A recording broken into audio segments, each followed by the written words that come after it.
Yeah, I need you to hold my hand, sweetie. I want to share something with you. You see that money? You have to share it, darling.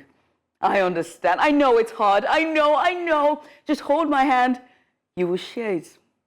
You have to share the money and pay the workers what they are due. Okay? Okay? Thank you, Excellencies. Moving on. Now, this week, the Minister of the Federal Capital Territory, Nyesom Wike, asked permanent secretaries to bow before the president in a show of appreciation for the jobs they have just been given.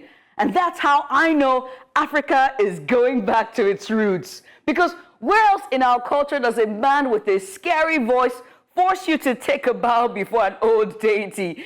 Yes, a shrine. It was at the commissioning of the 21 billion naira official residency of the VP. And journalists in attendance were told they were not to be allowed on tour because it's a private residency. And honestly, to be honest, that makes sense because this is not, 2004. And Nigerians are tired of seeing people show off their homes or their houses that are not theirs just to make us feel bad about our lives. This is not MTV Cribs or worse, Ola of Lagos. Look at the space. See the space. You know what I mean? So those saying that this is gagging the press, what would you do if you had a 21 billion naira mansion to yourself for 4 years? So this isn't gagging the press. Besides, we're Africans. We all know we don't let strangers into our homes. Come on now. Now, while others won't let people get into their homes, we will, although I don't know what that says about our Africanness, but one thing is certain. Zeno Appeal, my trusty co-host, and I, Judith Atibi, are coming, and we are welcoming and inviting, and we want you to join us for this wonderful Sunday's edition of the Breakfast Extra. And what a show we have lined up for you. Ain't that right, Ms. Zeno? I have to pick up my jaw, first of all, and then, yes, you're right. So grab a cuppa and join us for Breakfast Extra.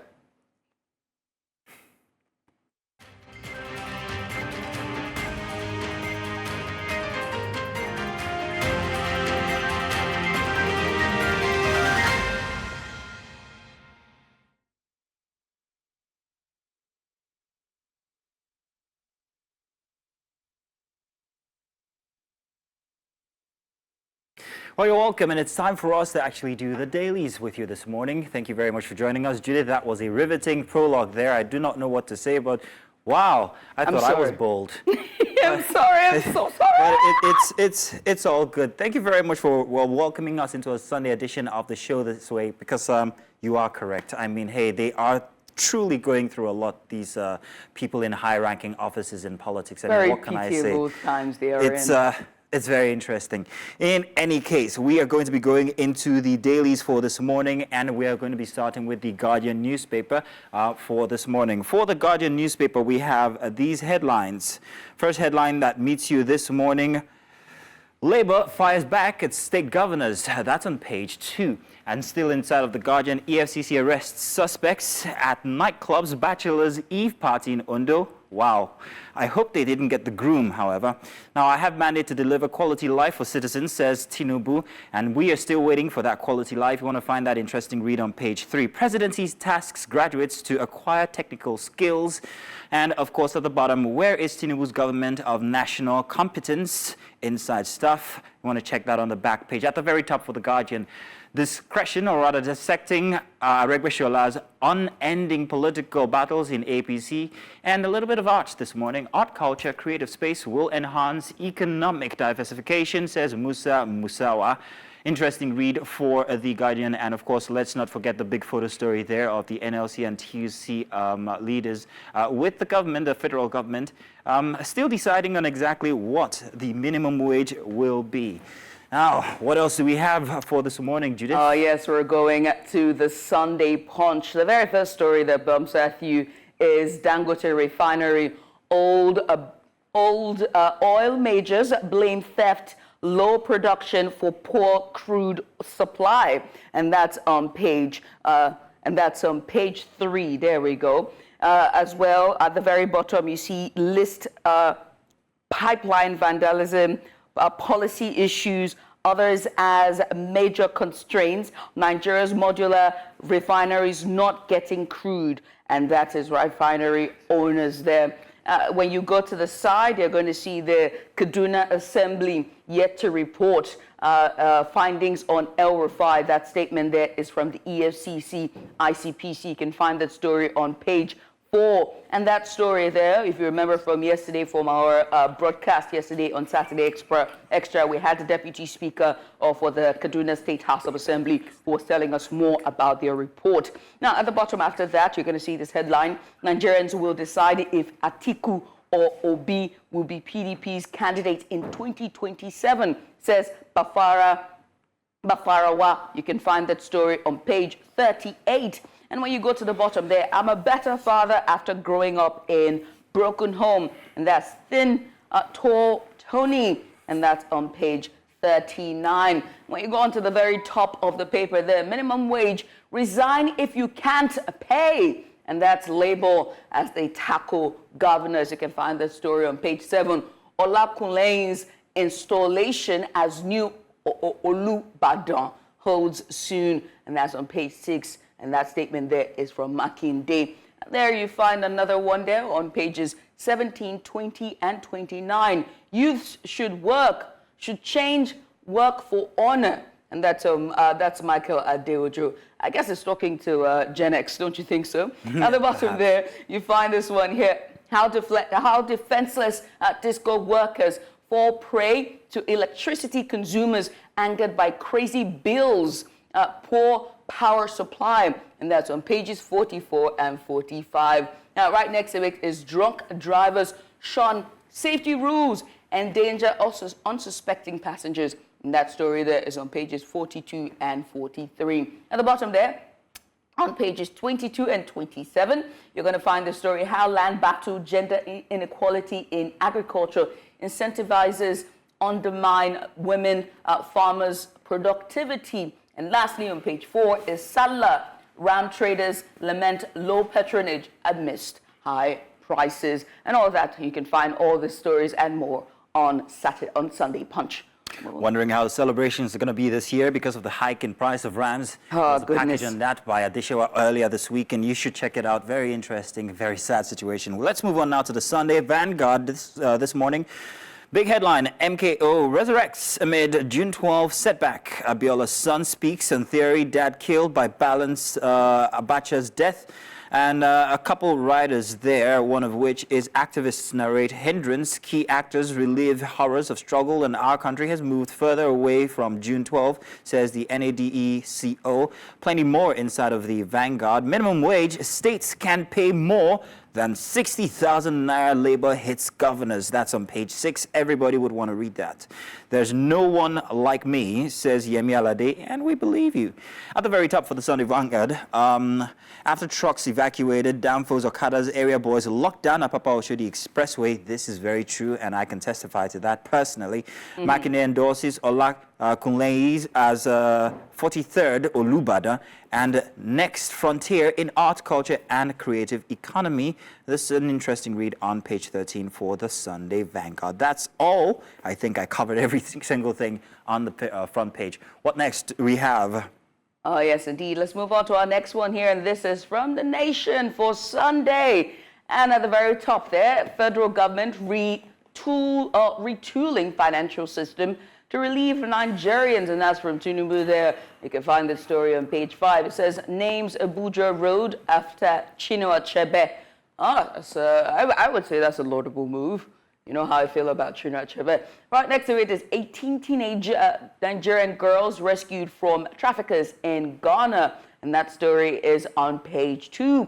The very big one that jumps at you there, and of course, it's been dominating the headlines the entirety of last week and even the weeks before. Minimum wage, Labour awaits Tinubu's decision on 62,000 naira. Blast governors for rejecting 60,000 naira. Labels their action wicked.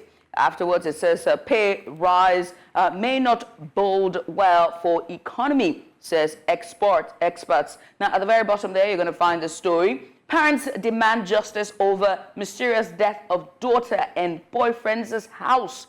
You can find that story on page 2. And Right at the bottom there, it's this one here on page 10. Musawa, culture, creative economy can yield $100 billion by 2030. And that's all the headlines on The Nation Sunday. Let's move on to our very next headline, shall we? Our next front page. Now, the next front page, let's see, the Daily Trust. Front page for the Daily Trust reads, civil servants to governors cut your salaries to pay us. And of course, NLC slams FGF for rejecting 60,000 naira, saying you can pay more. That's making its own iteration here on the Daily Trust for us Sunday. Serap, others flay VP's 21 billion naira home, and fertilizers scarcity heightens food crisis concerns. If you remember, Judith, yesterday we talked about the fact that food crisis or the food insecurity in Nigeria is about to rise with indications between June and August, they say. And these are just more to that story. Urea shortage sparks NPK scarcity. Experts proffer solutions will strengthen organic fertilizer system, says the federal government. And FG bans lodging of underage girls in hotels. This is after that very viral video of the man being implicated in Abuja of organ harvesting. And Kano governments declare state of emergency on education. Sokoto governor names new road after Shey Tinubu. And at the top for the Daily Trust. Hardship, malnutrition hits Bauchi communities. And that's a very sad one on page 12. That's all we have for the Daily Trust. Let's see the Sunday Telegraph, shall we, Judith? Yes, indeed. Yeah, we have the Sunday Telegraph right there on your screen. Sanctity of truth. There we go. The very big one there. August NEC meeting. Opposition mounts over PDP. That's the National Working Committee's merger stance. There's plots to reduce strength of APC's rivals in 2027. Chief Tant, we must merge with other parties to rebuild Nigeria, Senator Tofowomo. You can find that story on page 2. At the very top there, Rivers, Wike loses grounds to Fubara. I won't take sides in their quarrel, says Amechi. You can find that story on pages 2 and 5. Right next to it is APC. Uncertainty over Ganduje's chairmanship reduces appearance at party secretariat, and that story is on page 3. Now, when you move away from that now, at the very bottom there, you're going to see that story, Labour to resume strike next week, NLC TUC to summon emergency meeting, says FAC allocations have since moved from 700 billion naira to 1.2 trillion naira. That's on page 3. Yet, they cannot seem to pay 60,000 naira. If not, they would go bankrupt. And right next to it is Zulums transmits power to deputy. You can find that story on page 6. Oba Olakule's will be enthroned once strong enough, says Makinde. You can find that story on page 4. And right next to it, Boko Haram kills 20 in fresh attack in Niger. We are investigating, says police. That story is on page 6.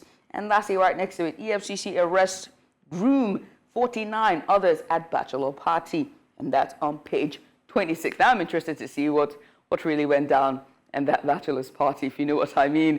But that's all that we can take for the dailies this morning. Yes, indeed. Thank you very much, Judith. Thank you for bringing the papers with me. Now, once again, thank you also for joining us on a Sunday edition for Breakfast Extra. On today's show, we're going to be taking a look at a couple of very interesting big stories that have been making rounds inside of the week. So do stay tuned. We're going to touch on the cocoa economics when it comes to the West African exports for cocoa and exactly how that touches us. And of course, something about housing in Lagos, trying to, well, work against building collapses in Lagos and indeed Nigeria. There's many coming your way inside of our big stories and of course a big report all here for Breakfast Extra.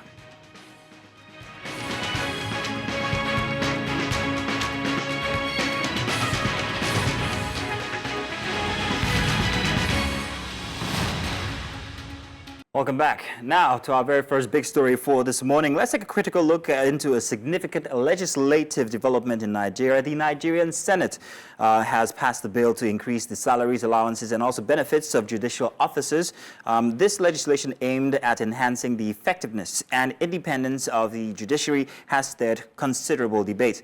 Now, the bill, officially titled Bill for an Act to Prescribe the Salaries, Allowances, and Fringe Benefits of Judicial Officers, Office Holders in Nigeria, and for Related Matters 2024, was read for the third time on Wednesday. The Senate considered the report from the Committee on Judiciary, Human Rights, and Legal Matters before passing the bill. Now, presenting the committee's report, Chairman Tahir Mungunu emphasized that increasing judicial salaries and allowances is crucial for maintaining judicial independency and effectiveness. Now, following his presentation, the Senate conducted a clause-by-clause consideration and passed the bill by voice vote with a majority in favor. Now, President Bola Tinubu had earlier endorsed the bill in a letter read by Senate President Godswill Akpabio, arguing that it would enhance the capacity of the Nigerian judicial system. Now, the House of Representatives had already passed the bill on March 20th. Now, the bill outlines a new salary structure for judicial officers, with the Chief Justice of Nigeria, CJN, receiving a monthly package of 5.3 million naira. Now, justices of the Supreme Court will earn 4.21 million naira, while the president of the Court of Appeal will receive 4.48 million naira monthly. Other junior judicial figures, including chief judges and court presidents, will see their monthly packages range from 3.53 million naira to 3.73 million.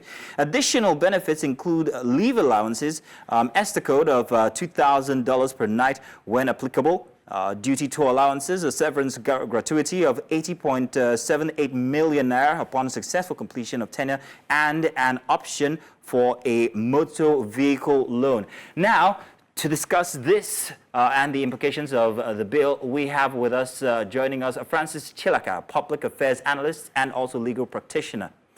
Good morning, Francis. Good to have you here with us. Or rather, unfortunately, we are expecting to be joined by Francis. We also still have with us Akimbolu, who will be joining us right now. Kabir Akimbolu, good morning to you.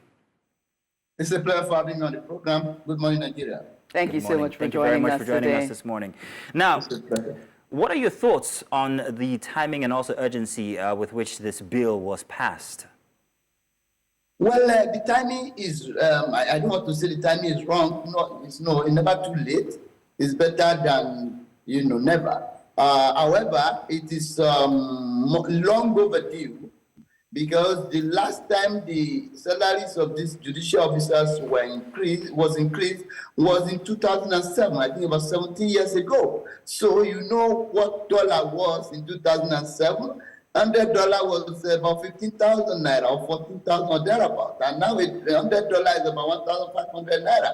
So you can see the extent of the inflation, the galloping inflation on the pockets of on the salary that they are being paid. So this one is a welcome development, and too much is given, much is expected, because one will expect the more efficiency from the judiciary, although from the three arms of government, judiciary still seems to be the one that is much more effective than other two arms. However, it is a good thing also if the economy can be revamped, because if the economy is not revamped, even if you pay any worker 1 million naira per day, the money will go just the way you see the name, because if the economy itself is not stable and the value of naira is depreciating the way we are having it sliding, whatever amount you pay these workers, in a matter of months or 2-3 years, you will have to increase it again. And how long shall we continue to increase the salary of these people? And don't forget too that where judicial officers are properly and adequately compensated or remunerated, let us put it that way, the way they work is it can affect the way they work. Again, it can obliterate or make corruption, reduce corruption if there is any. So it is a very good law. We must commend the executive. I think it's an executive bill, and we must also commend the Senate for passing the law in good time. Yeah, Kabir, you just said that it's going to some way curb corruption, but other critics have worried that this increase in salaries and allowances in some way would it impact the independence of the judiciary in terms of integrity and transparency? No, there is no how. The money paid to judicial officers is from a special fund called the Consolidated Fund. So it is there. Even when the nation has no money, the money of judicial officers cannot be delayed. When the nation is bankrupt, the salary of judicial officers cannot be delayed because there is a special arrangement for the payment, for the funding of that sector or that arm of government. So, and again, don't forget, executive arm of government to execute the policy of government, while the legislators are to make law, and the judiciary to interpret the law. However, this is it all over. This is how it is all over the world. And when you look at it from this angle, judiciary does not or is not in a position to award. To fix the amount of money they are going to be paid, neither do they control funds. However, everything still comes from the executive. Whatever the judiciary will spend will come from the executive. They propose the budget for them and present it before the National Assembly. This is with intakes from inputs from the judicial officers. So it's not going to erode anything. Whether you like it or not, all the world over, it is the executive that pays the judiciary. Kabir, this brings a quote from the Animal Farm. All animals are equal, but some animals are more equal than others. And I'm very sure that you're aware of the social criticism, the public criticism that this has brought. Now, given the current economic challenges in Nigeria, do you think that this move is actually the right one when we're still talking about the TUC, the NLC being in talks with the government regarding minimum wage and how the people are struggling and have been waiting for weeks for that minimum wage figure to come out? What makes them better than the common man? Yes, I can tell you straight away that your analogy is opposite. But when you look at it from this angle, you will also. I have always been a critic of the fact that the amount of money you are offering labor is not something to write home about, because the old 60,000 is not up to $50. It's not up to $50. So why would there not be brain drain? Why would there not be people doing Japan and the rest of them? Because the money you are paying is nothing. Now, when you talk of the money being paid to judicial officers, the CJN in a year we earn about 64 million naira. Other justices of the Supreme Court we earn about 60 million naira, and so on and so forth. And don't forget the Senate. The Senate that we have today, nobody knows exactly what they collect. However, there is the public one that is very clear to all of us by Senators Chew Sonny, who came out publicly. It's in the public domain everywhere that the salary they are earning is just 13 million. Basic salary. House of Rep, basic salary 8 million. Now, if you calculate 30 million naira per senator in a month, it means a senator is earning 433,000 naira. Can you compare it with what you are paying the judges now? Can you compare it with what you are paying the justices of the Supreme Court and other judicial officers? So this is where the executive ought to be much more concerned about the welfare of the citizens. If you can pay this much to the legislator, if you can pay this to the judicial officers are even working more than the senators. The number of time or the number of days they work in a year is can be calculated. You understand? And you still take city allowance, you still take newspaper allowance. Newspaper allowance of a senator is not less than about 40 to 45 million naira, and in a year. So when you look at some of these things, the constituency allowance of a senator under Obasanjo already was 20 million naira per month. For rep is 15 million naira per month. Now I think it's more than 5 times of that amount now. And they will just do that empowerment one time, in a whole year, collecting a lot of hundreds of millions and spending about, Kabir, now you are saying that this will boost the morals of, judicial officers, judges, and, other workers alike. But then what about decluttering our judicial system? How about it making it effective? You know, I mean, there are court cases that are still pending. It's common knowledge that when it comes to judiciary and, you know, the law system in and of itself, it is clogged and it's very slow. How about we talk about effectiveness of the system in and of itself? And can this increment help in ensuring that it is effective or fast? It cannot help it in any way. I will take example of Lagos. I'll take Lagos for example. Lagos today has about 100 judges in high courts. But I can tell you, if you want that state to function, the judiciary of that state to function very well, you need about 500 judges. Because as I talk today, the average number of cases in the docket of a judge is not less than 500 to 600, some 700. You have 700 cases pending before you know, that you have to fix things for them. So per day, you go to the cost list of the judge in his court, he will have like 23 cases. How many will he attend to? You go to another court, I have seen 55. So there is shortage of judges. You understand? The number of judges have to be increased drastically.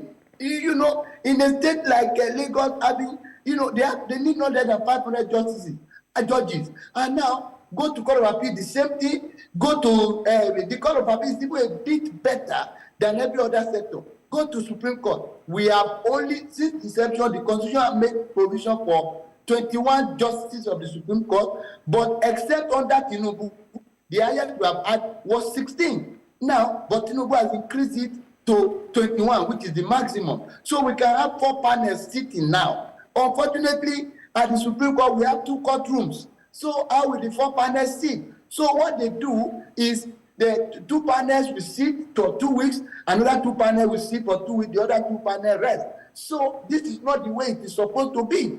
If we are having 4 panels, we should be able to have 4 courtrooms. So the salary will not transcend to building more courtrooms. It will not transfer to building more infrastructure. It will transfer to making the environment to be more conducive for the legislative officer. Then, when we talk about technology, we need to deploy technology to courts so that judges will not be writing in long hands, because this one slows the pace of argument, it slows the pace of activities in the courtroom. This is very important. So the executive still need to do more, the legislators still need to do more to ensure that the working environment is highly conducive in terms of personnel, in terms of technology, in terms of infrastructure. And okay, so Kabir, on one side, Kabir, earlier you said that this is a good move by the Senate and that you lauded it actually. And then on the other side, you're saying that this move, this increase in pay would not help with effective judicial system. So I'm a bit confused where you stand. However,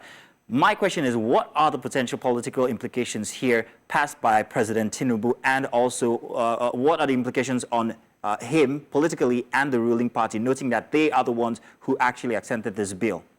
Does it have any implications? Well, given the Nigeria that we find ourselves, people will think that it is a way for the judiciary to be supporting the government, but it is not so. It is not so, because every state of the federation, even at the state level, it is the governors that are paying the salaries of the judges. You understand? So there is no negative way, except, and of course, if any politician wants to utilize that one to gain some, advantage. But I don't think any judicial officer worth his salt will allow that one to impede his character. We allow that one to influence his decision. We allow that one to make him to be more, to lean favorably towards one party or another. As a judge, we must be an arbiter.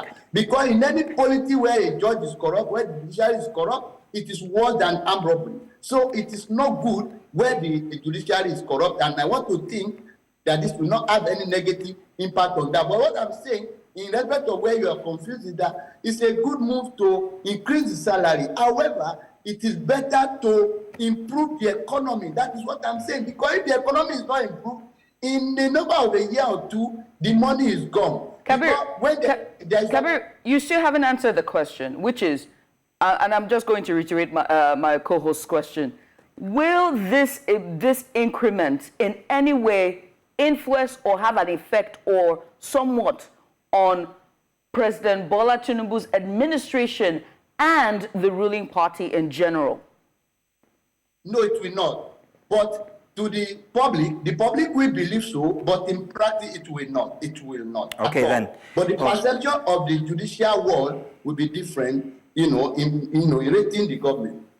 Kabir, I want to say thank you very much for joining us. We've heard all that you have said. We will, however, continue this discussion because we're expecting Francis Chilaka here in the studio with us. So if you're viewing, please do stay tuned inside our second hour. But thank you very much, Kabir. We appreciate your presence. Thank you indeed. It's a pleasure for having me. And that was Kabir Akingbolu. He is a legal practitioner, and he joined us earlier to talk about the 300% increase for the CGN, as well as other judicial workers. Now, coming up, we'll take a look at our big report for this weekend, and you'll find this very interesting. Coming up, a disturbing story of students' attack on examination officer in Abuja Secondary School. There's more on this when we get back from the break.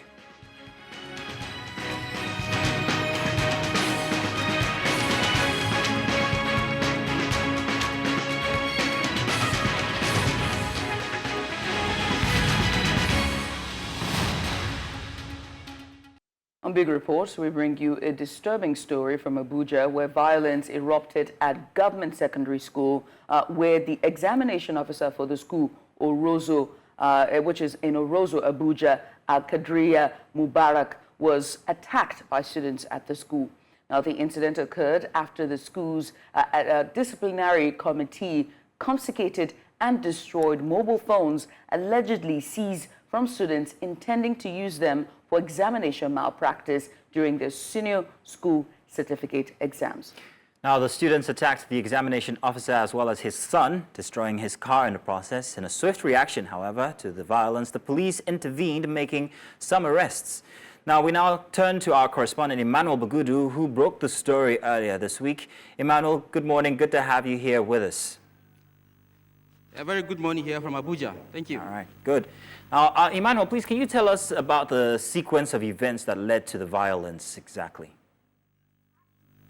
It actually started in the afternoon, on Friday, where the examination officer was attacked after the disciplinary action, takes place. The destruction, they destroy all the phones that the students were intend to use, or rather, in the examination hall. So when the teacher was about to leave, the examination officer was about to leave for his home, he was attacked by a mob of students. And of course, arrests were made by the police outpost there in Orozo. Now, we intend to follow the story, and we are back to see Mubarak in his house. Unfortunately, we were told that the powers that be have called him and asked him to stop granting interviews. And that happens immediately after we interviewed him on Friday. And we aired all the stories on Friday and Saturday. So we wanted to follow up and see how things are doing today. But unfortunately, reaching his home, we are told that he received a message. He told us personally that he received a message from authorities that he should not grant any further interview again. All right, you want to confirm exactly you are at his home at this moment. Is that where you're reaching us from? Yes, sir. All right. Yes. Yeah, you can see this is the car. That was vandalized. This is his car, but unfortunately, we made all effort to speak to him. And he said the authorities, that powers that be, have stopped him from granting interviews since that first interview he granted to us.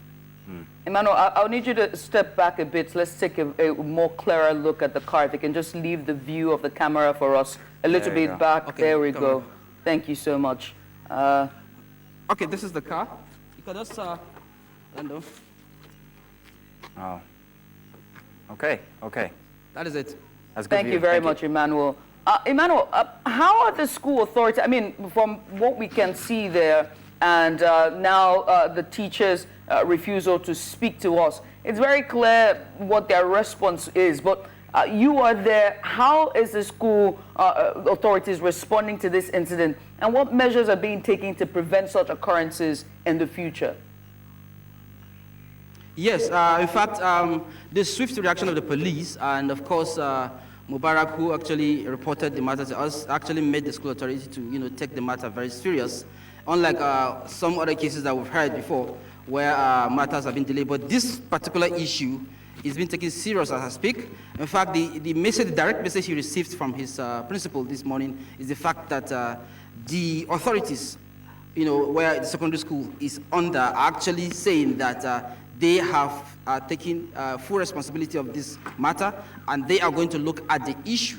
And since they are already in the process of looking at the issue, he should stop granting the interview. They are already looking at it. They said they are going to organize an emergency meeting and make sure that everything is addressed and make sure that also his safety is assured. That's why he told us. Because of that, since they have given him that guarantee, so he also have to play by their rules by not granting interviews for now.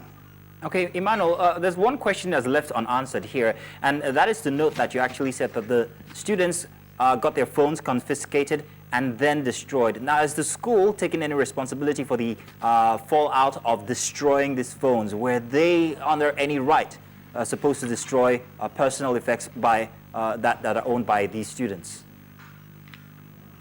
Yes, it was stated clearly in the exam code, the rules and regulations of the school. It has been a practice for a very long time now, according to Mubarak. Because it's very important that we also look at the other angle, of course, just like you said.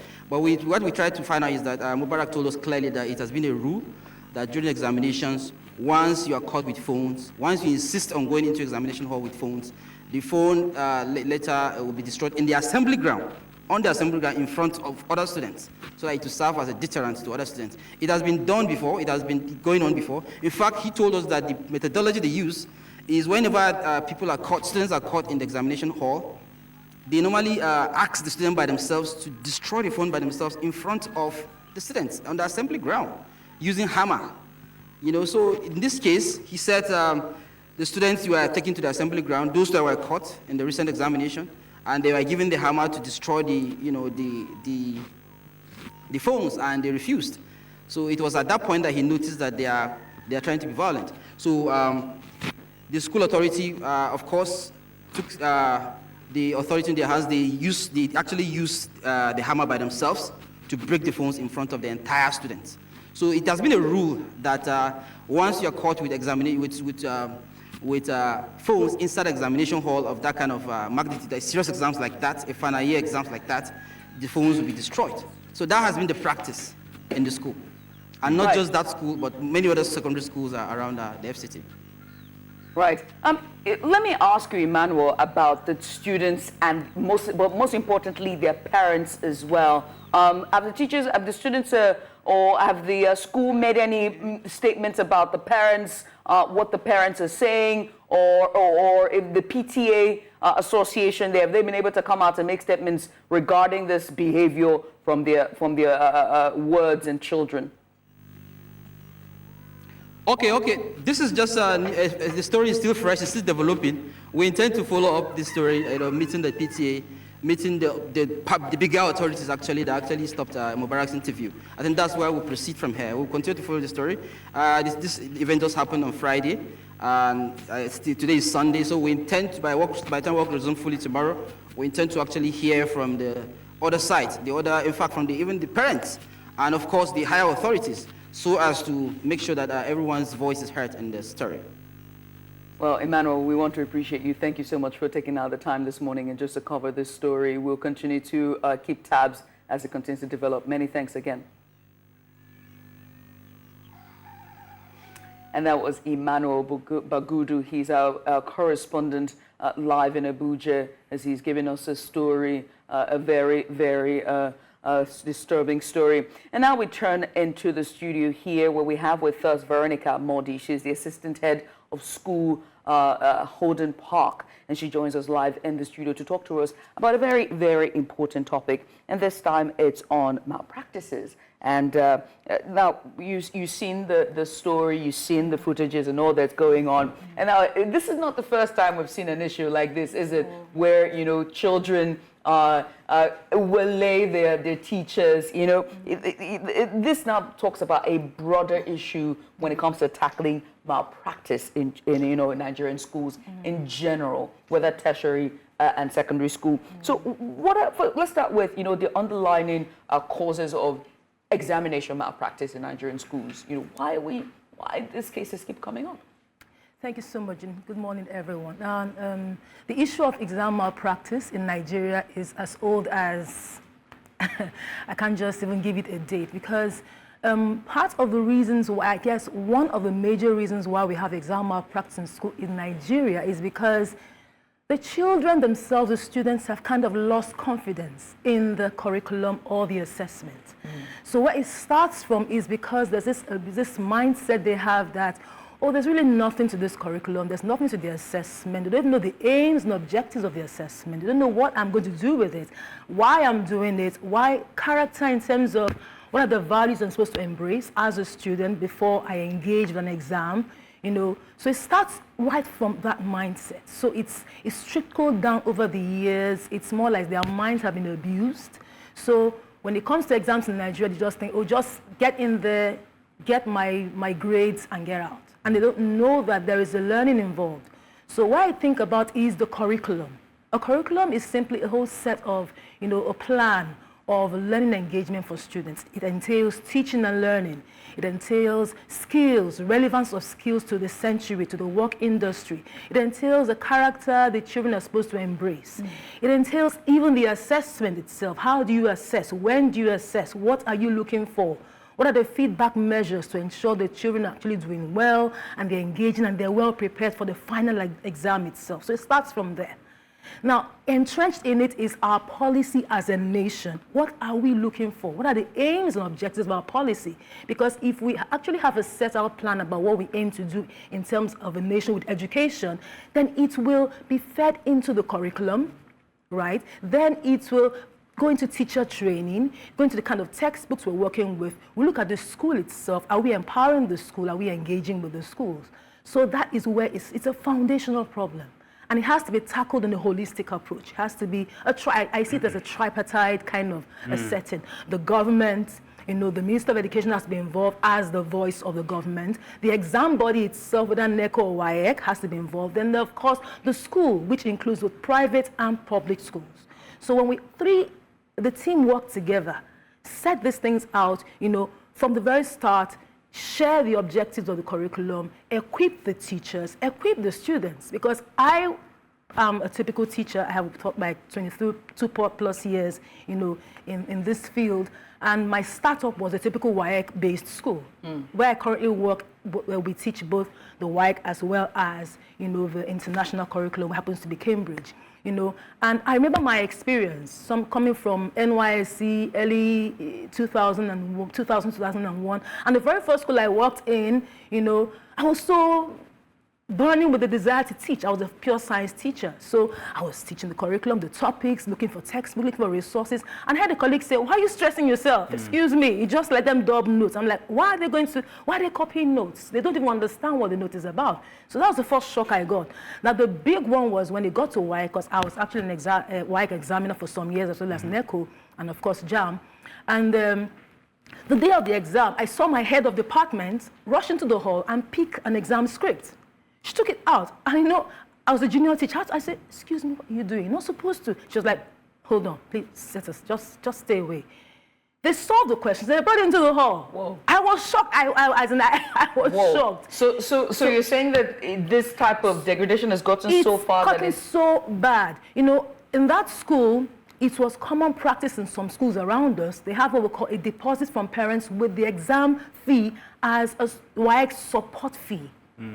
Where did this happen exactly? The school you currently teach? That was the very first school. Like I'm talking about back when I started teaching. 22 years ago. That was 22 years ago. So they now said, if you don't do it, you're going to be sacked. I was actually on the sack list. Oh no! Because I confronted, my, so to speak, line manager. So Oda just said, Veronica, just step back. You can't fight this. Now you're talking about the authorities now finding out about exam malpractice. What methods do you think they should use in order to try and curb this? Do you think destroying of these phones was the right method, for instance? Now, that aspect of destroying the phones, I must say, was a bit rash. Because you have seized the phones from the children, because the children are more like they are reacting. The action of shattering the glass and attacking the man's child, it's a reaction from children. Children who already have a negative mindset about the examination. They're angry, they're like, exam malpractice, it's part of WAEC, it's part of NECO, it's part of JAM. That's the mindset they have. Now, One, you've made the rule of saying you cannot cheat, we're not going to allow you to cheat, which was an excellent move. So stand by that, right? Now you seize the phones. Where it got messy was destroying the phones. When they destroyed the phone, that was what armed the children. So because we need to be careful, we're dealing with young children who are not exactly, you know... Their frontal... Yes, it's not functioning. So it was like they were kind of armed. So personally, as I said, destroying the phones was kind of like not a very wise move, right? It more like triggered that. So we're now distracted from the fact that they were engaged in exam malpractice. We're now dealing with parents saying, we spend so much money buying these phones, why will you damage our devices? So there's no, I think that was not exactly a wise move to have damaged the phones. Now, Veronica, I want to say thank you so much for coming on. But for teachers, in your situation, you just said that you were able to get out of that, right? And they threatened sack. But in the situation of the teacher in this government secondary school, he had his property vandalized. What advice would you give to examination officers who are in that situation and they get to see this type of violence meted against them? We're pressed for time, so... one, I would say there should be security measures in place while the government is working towards adjusting the system and restoring credibility to the exams. In this kind of situation, there has to be well enough information to all the schools. Kudos to this particular school who took the stand of telling them ahead of time that it's not going to be allowed. That shows that we still have some people, some schools that are actually doing the right thing. The only challenge they had was they didn't have support. So putting the security measures in place to protect their examiners, protect the teacher who's on the receiving end now, because who's going to pay for the damages? That's the question we're asking. So there has to be some kind of security measure, some kind of protection for him, because he simply carried out an order, destroyed the devices. Okay. So protection is Thank key. you very much, Veronica, for coming on and talking to us about this very delicate issue here. And we hope that this doesn't result in any further problems with the school authorities or even the center. I'm talking about the Oroza Abuja instance here. Thank you very much once again, Veronica. Thank you. Thank you for having me. Do stay tuned, because coming up we have the news for you for a Sunday morning, and then plenty more big reports and big stories as the show goes on. In the meantime, Dashin is on standby for the news. Stay with us.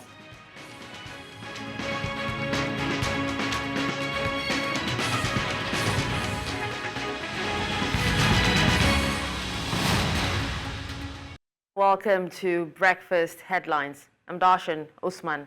Now begin in West Africa, Nigeria, where a bill seeking a return to a regional system of government for Nigeria will be transmitted to President Bola Tinubu next week.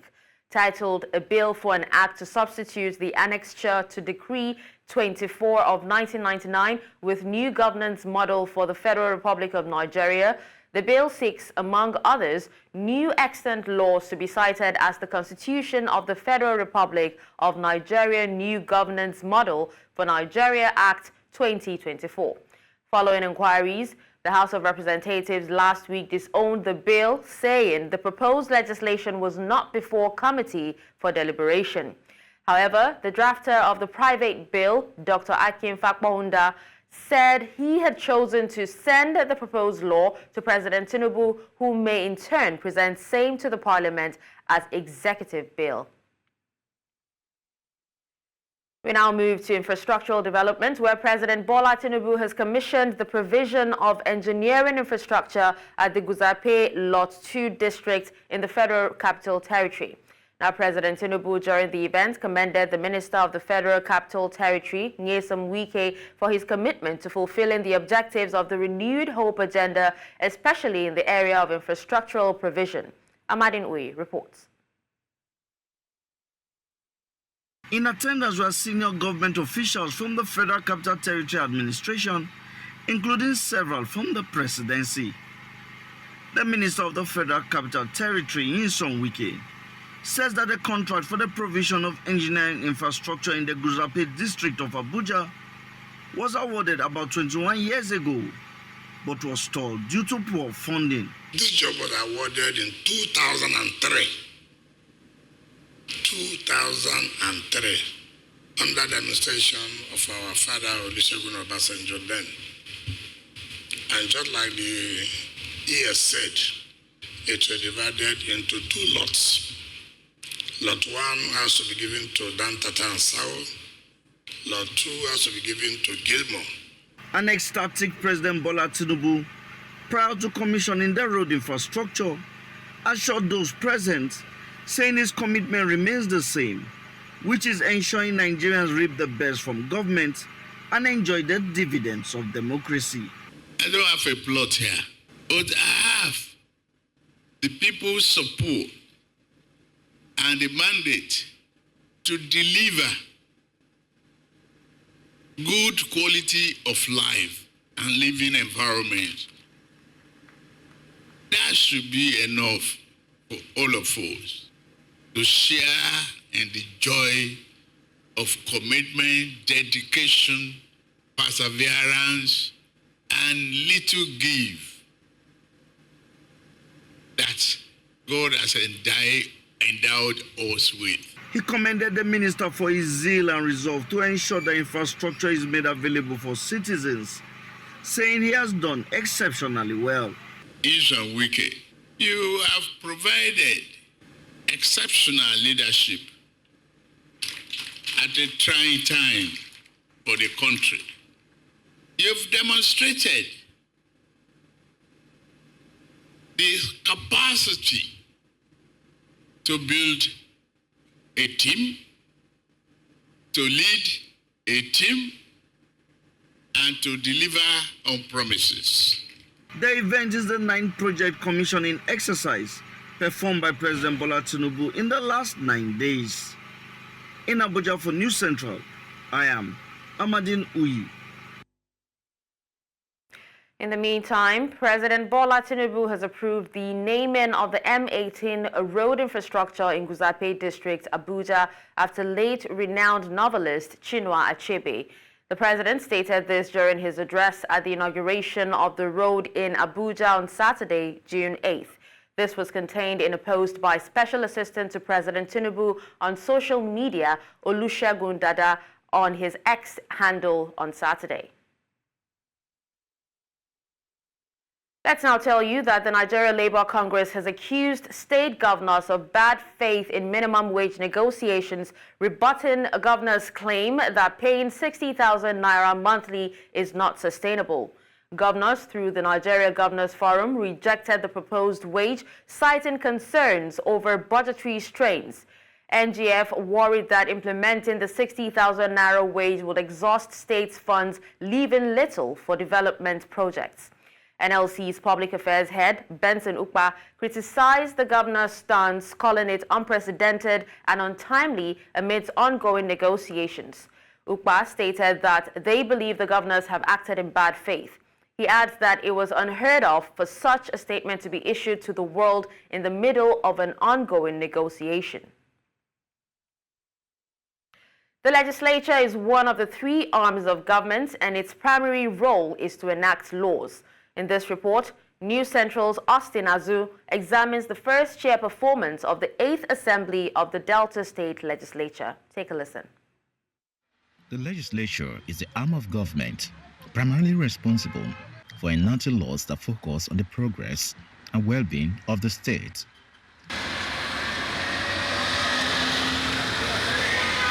In Delta State, the 8th Assembly was inaugurated on June 13, 2023, with a proclamation letter of the state governor, read by the clerk of the House.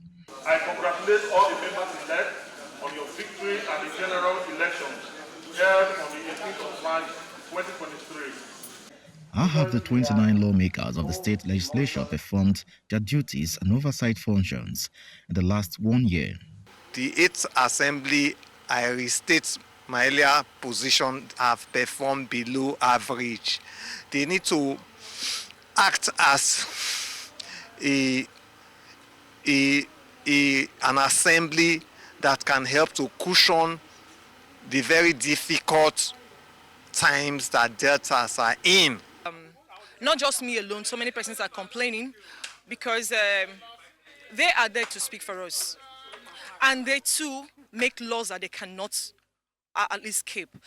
I am not going to praise them for the past 1 year because if you look at what is happening in the state at the moment, occasioned by rising cost of living, they have not in any way sent a bill to the state governor on issues affecting the people of the state.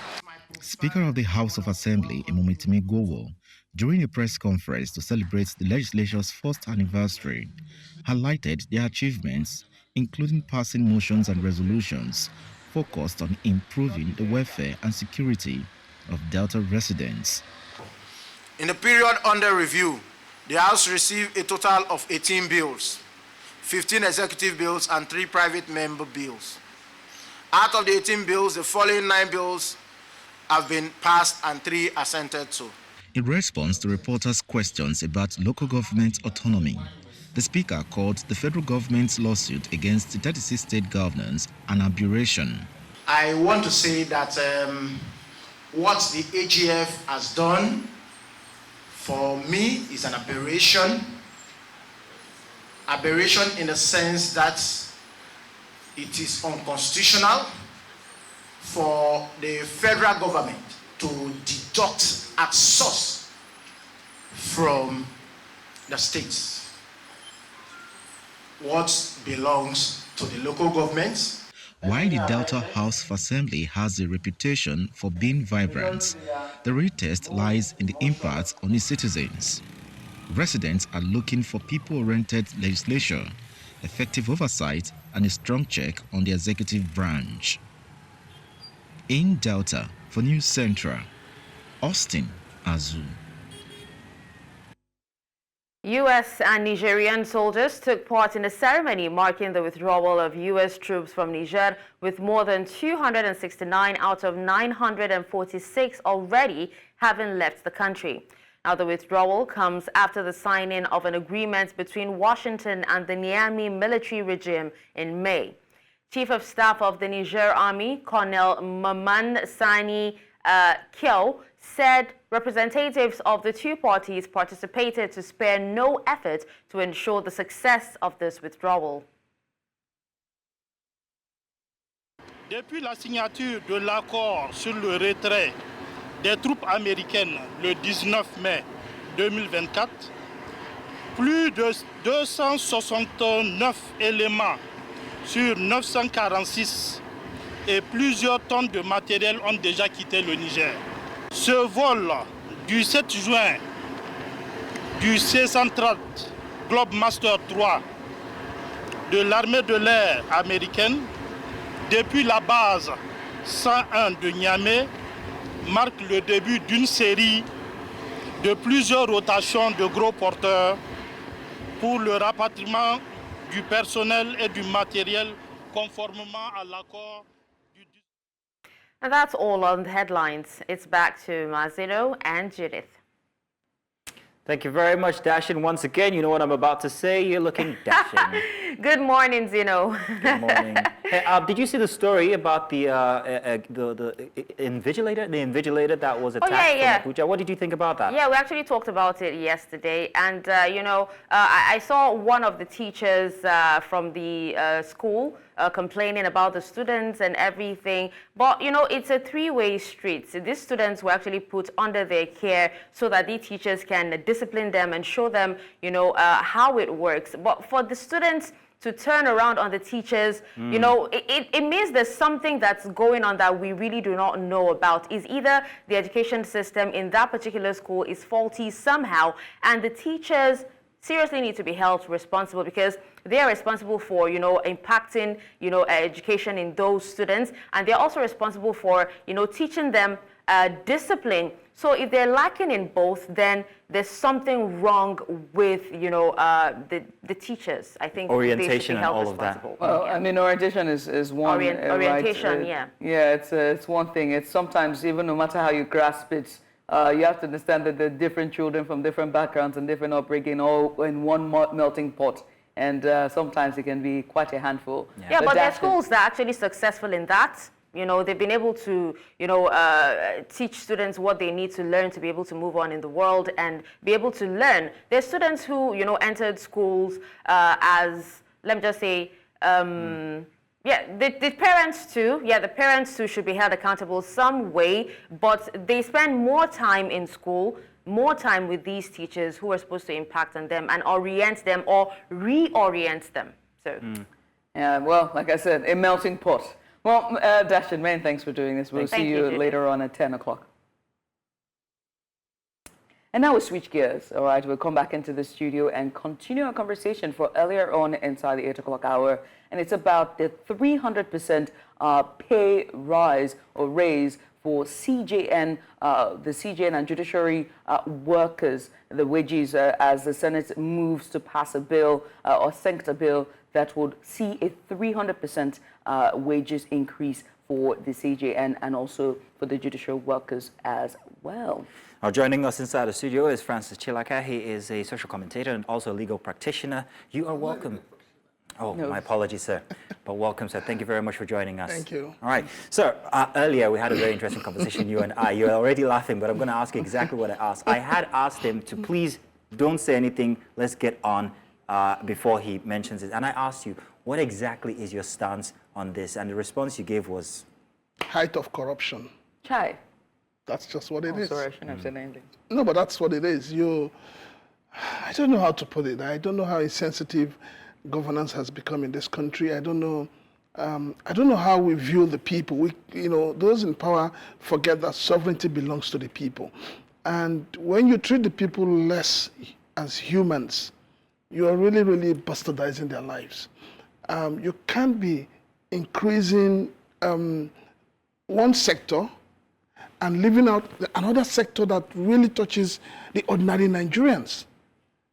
It doesn't add up. It simply means that this government is insensitive, this government is totally and completely corrupt, this government is doing what I would call favoritism, because obviously they believe they will benefit more from the judiciary than they would benefit from labor. So you believe that this move would have a huge impact on President Bola Tinubu's administration and the ruling party at large? They are beneficiaries of the judiciary, the madness, the cluelessness in the judiciary. This government is a beneficiary. And as such, I believe that whatever they're doing right now, when the cost of living, when Nigerians can't even afford 3 square meal a day. Now we're even talking of 1 square meal, 1 meal, not even 3, but we're talking of 1 meal, 1 healthy meal when Nigerians can't afford it, and you're not doing anything to alleviate the suffering of the ordinary Nigerians. And then Labour is saying to you, we can't bear this anymore. Do something about it, and you're just adding, each time you sit with Labour, you just drop 2 naira. 2 naira, 3 naira, as if those in the labor market are useless and they have nothing to contribute. And then you wake up on the other side, you're increasing another sector's salary by 300.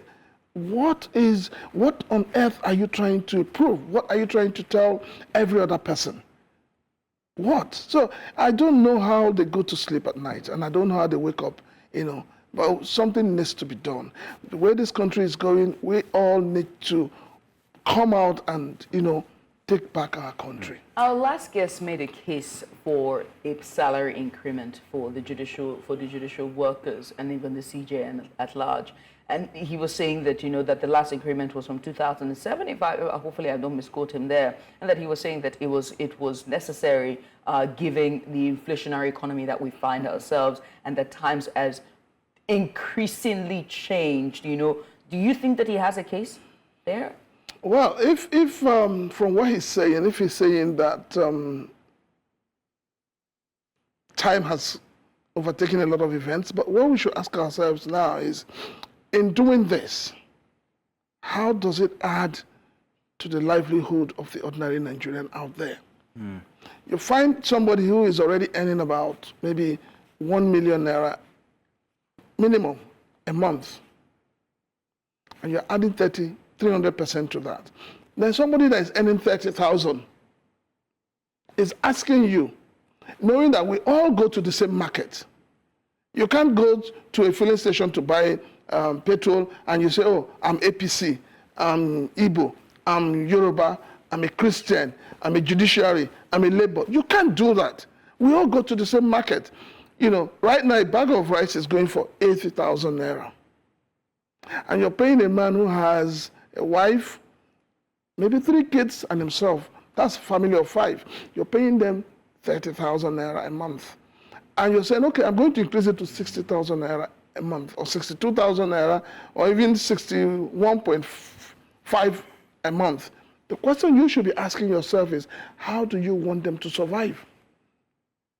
You've not talked about house rent. You've not talked about their children's school fees. You've not talked about going to the hospital. You've not talked about even the electricity bill that has gone up. So how do you want people to survive?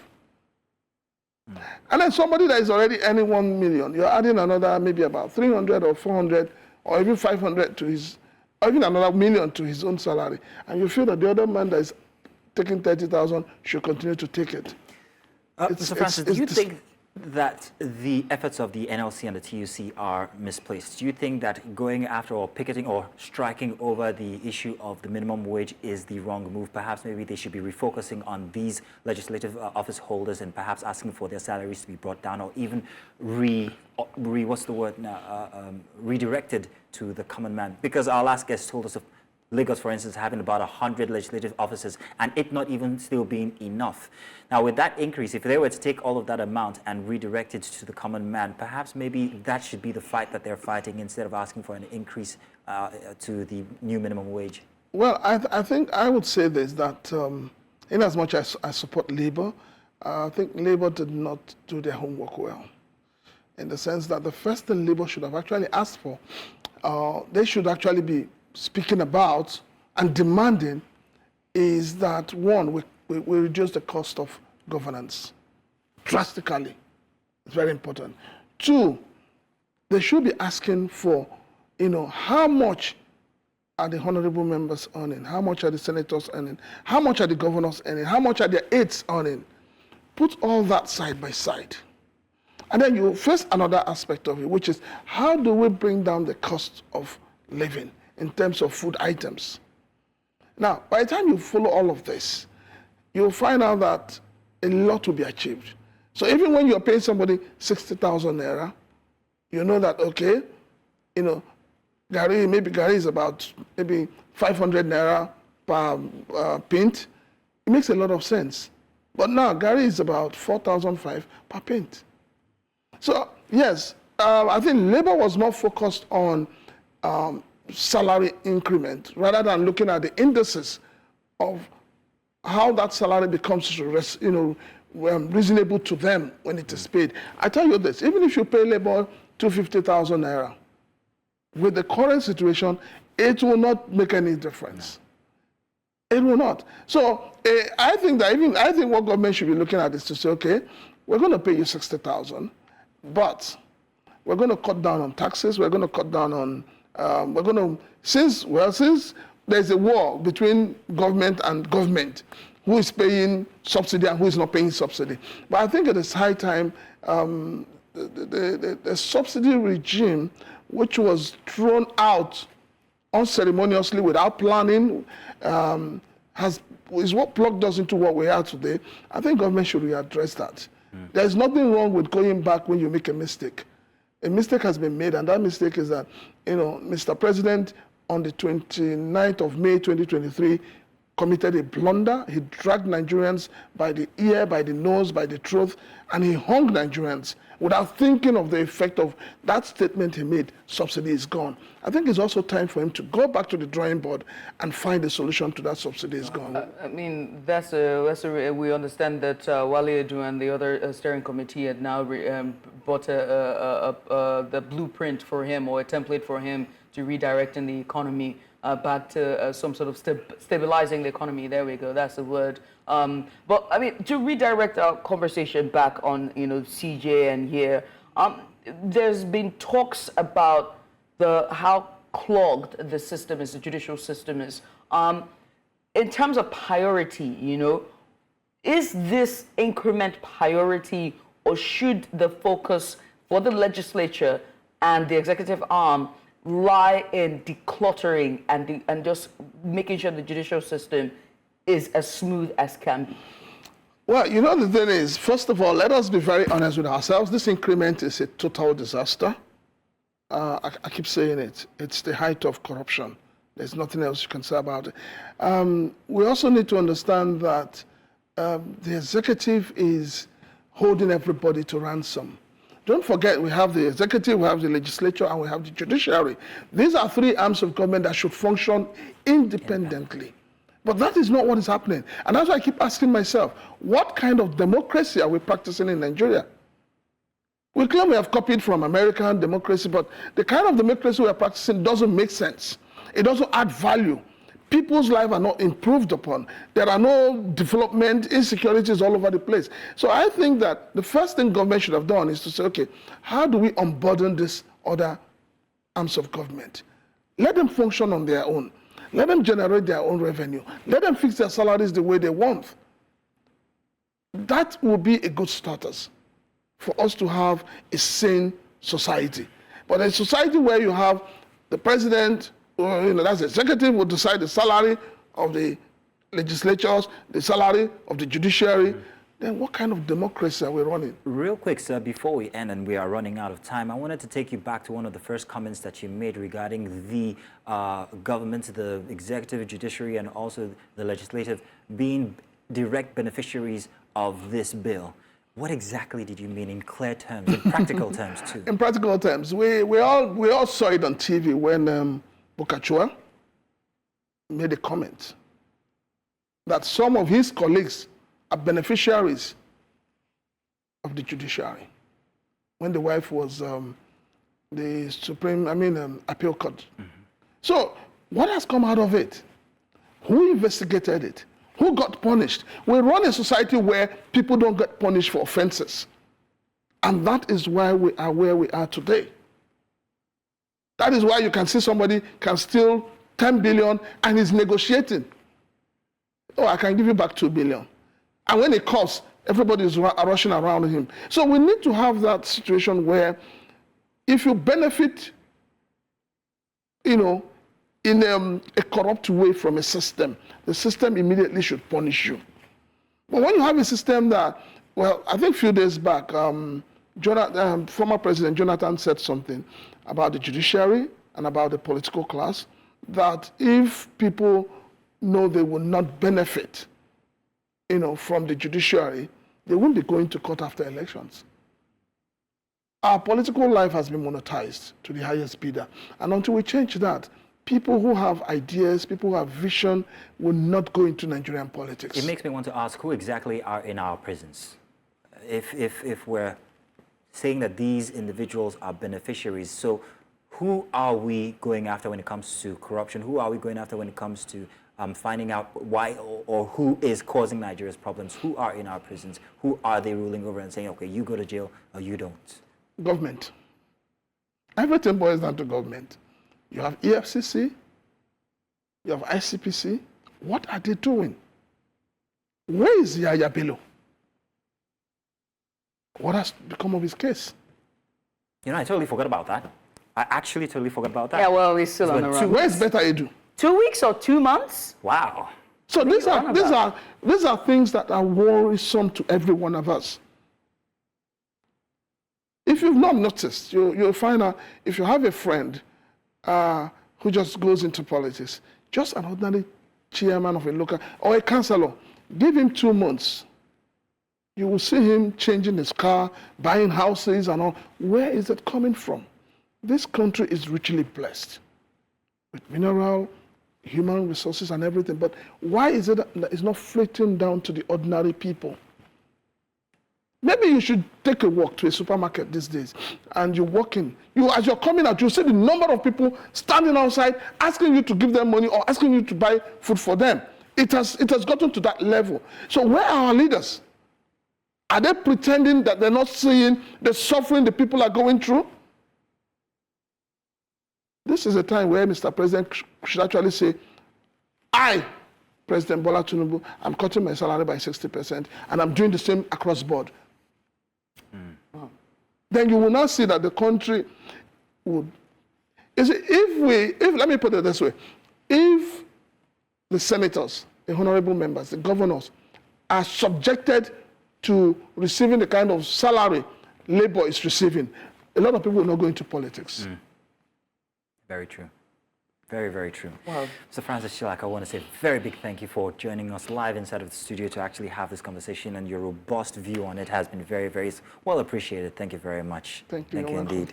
Thank you so Now, much. coming up, we are going to be taking a look at a very interesting big story that might interest you, so do stay tuned. This one, well, it's coming up in just a bit.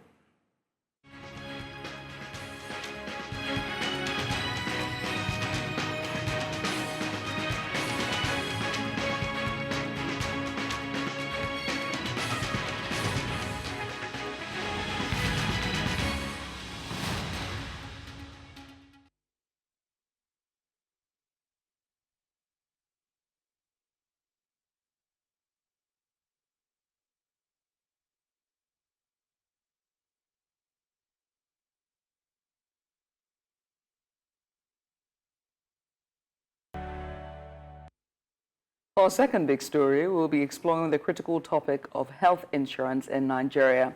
Now, with the recent developments in healthcare legislation and the challenges facing implementation, we explore the path towards achieving universal health coverage, UHC, in our country. Now, in May 2022, the signing of the National Health Insurance Authority Bill raised concerns and hopes for improved healthcare access and affordability across Nigeria. However, months later, the full implementation of the law is yet to be realized, leaving millions of Nigerians without the benefits promised under the new legislation. Now, joining us today to shed light on the issue, Dr. Olumuyiwa Olusayan. He's the MD and CEO Insignia Health Limited. You're welcome. Thanks for joining us, sir. Good to have you here. Good morning. Good I'm morning. happy to be here. Now, let's talk about this new legislation here. Exactly how much promise does it hold for every Nigerian? What should we be looking forward to? Yeah, it's supposed to ensure that most Nigerians are bought under the insurance net, health insurance net, ensuring that people have access to health insurance, reducing out-of-pocket costs and expenditure by Nigerians across the cities, urban areas, and even the small cities and villages, making sure that we're able to achieve the right indices for our healthcare in Nigeria, looking at things like maternal and mortality rates, infant mortality rates, and also reducing the scourge of chronic diseases, so Nigerians can actually live longer. If you're aware, you know that you remember that the current life expectancy for a Nigerian is still in the 50s, about between 50 and 55. And that has not really improved in the last 20, 30 years because of the issue of access to care. Access to care, quality of care.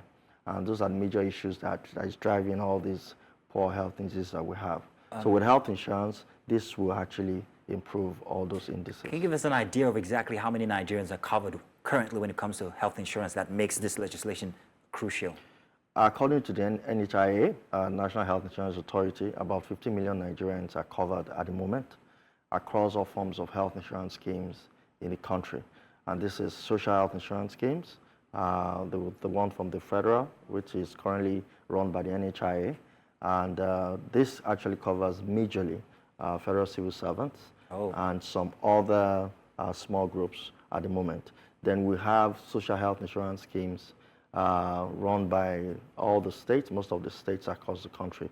I think this covers the largest group. Then we have private health insurance accounting for the remaining. So in total, we have about 50 million based on the data released by NHIA as at the end of 2023.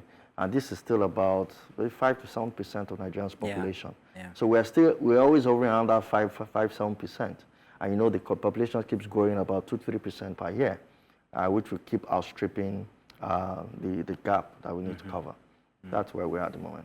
Now, earlier you were talking about the need for all Nigerians, healthcare insurance for everyone, right? Yeah. And the impact of inadequate health insurance coverage on Nigerians is, I mean, humongous when you think about it, such as increased out-of-pocket payments, expenses, and also reliance on unregulated healthcare options.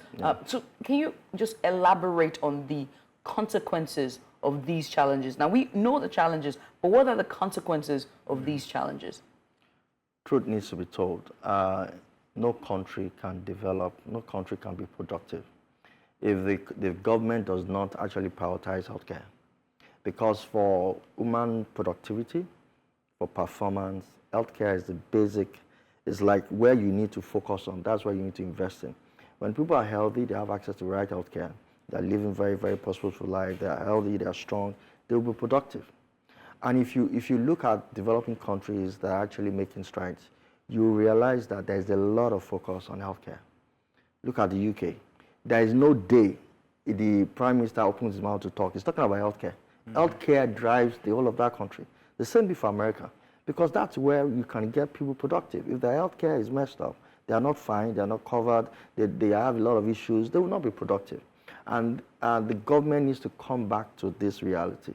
Because what is happening is that, although we spend a lot of money in healthcare, but I need to say the truth here, most of the money goes to infrastructure, not providing services. Infrastructure does not drive productivity.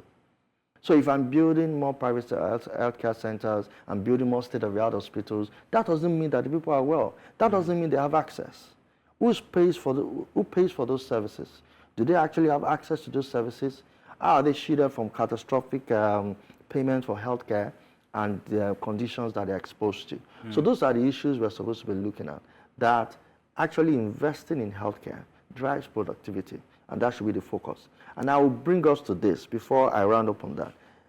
About 46 or so of the renewed hope agenda of President Tinubu, he mentioned it there, that they are going to remove subsidy, and when they remove subsidy, they are going to take most of that money to provide universal health care for Nigerians. It is there. It is there in the manifesto. What has happened? Subsidy was removed. Then before you know it, all kind of things started happening. They're talking about palliatives, giving money to state governors. Then you have the better do saga, a lot of things. So priority is what we need to realign. Refocus. Yes, we are always spending so much money on infrastructure, which is good, but infrastructure does not give access to care. So on that now, let's talk about the vulnerable Nigerians. How exactly does this legislation really affect them or profit them? One good side of this legislation is that it's made provision for the vulnerable group, Nigerians that are indigent, that can't afford to pay. The criteria has been set, although that criteria is debatable. In Nigeria, when something is free and they say we're going to provide free health care for certain, everybody will say, I'm in that group, I don't have money, and all that. Who doesn't like free Yeah, things? that's what always happens. But it has to be stringent in such a way that it's driven by merit to capture that number of people.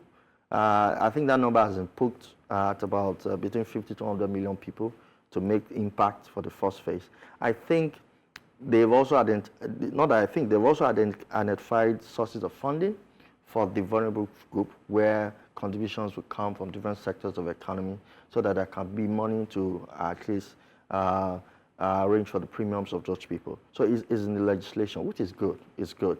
But it's execution that we're talking about now. The next phase is let's execute it. If this is a priority of the government will bring all areas of the economy together to actually drive this agenda. I'm seeing a lot of distraction.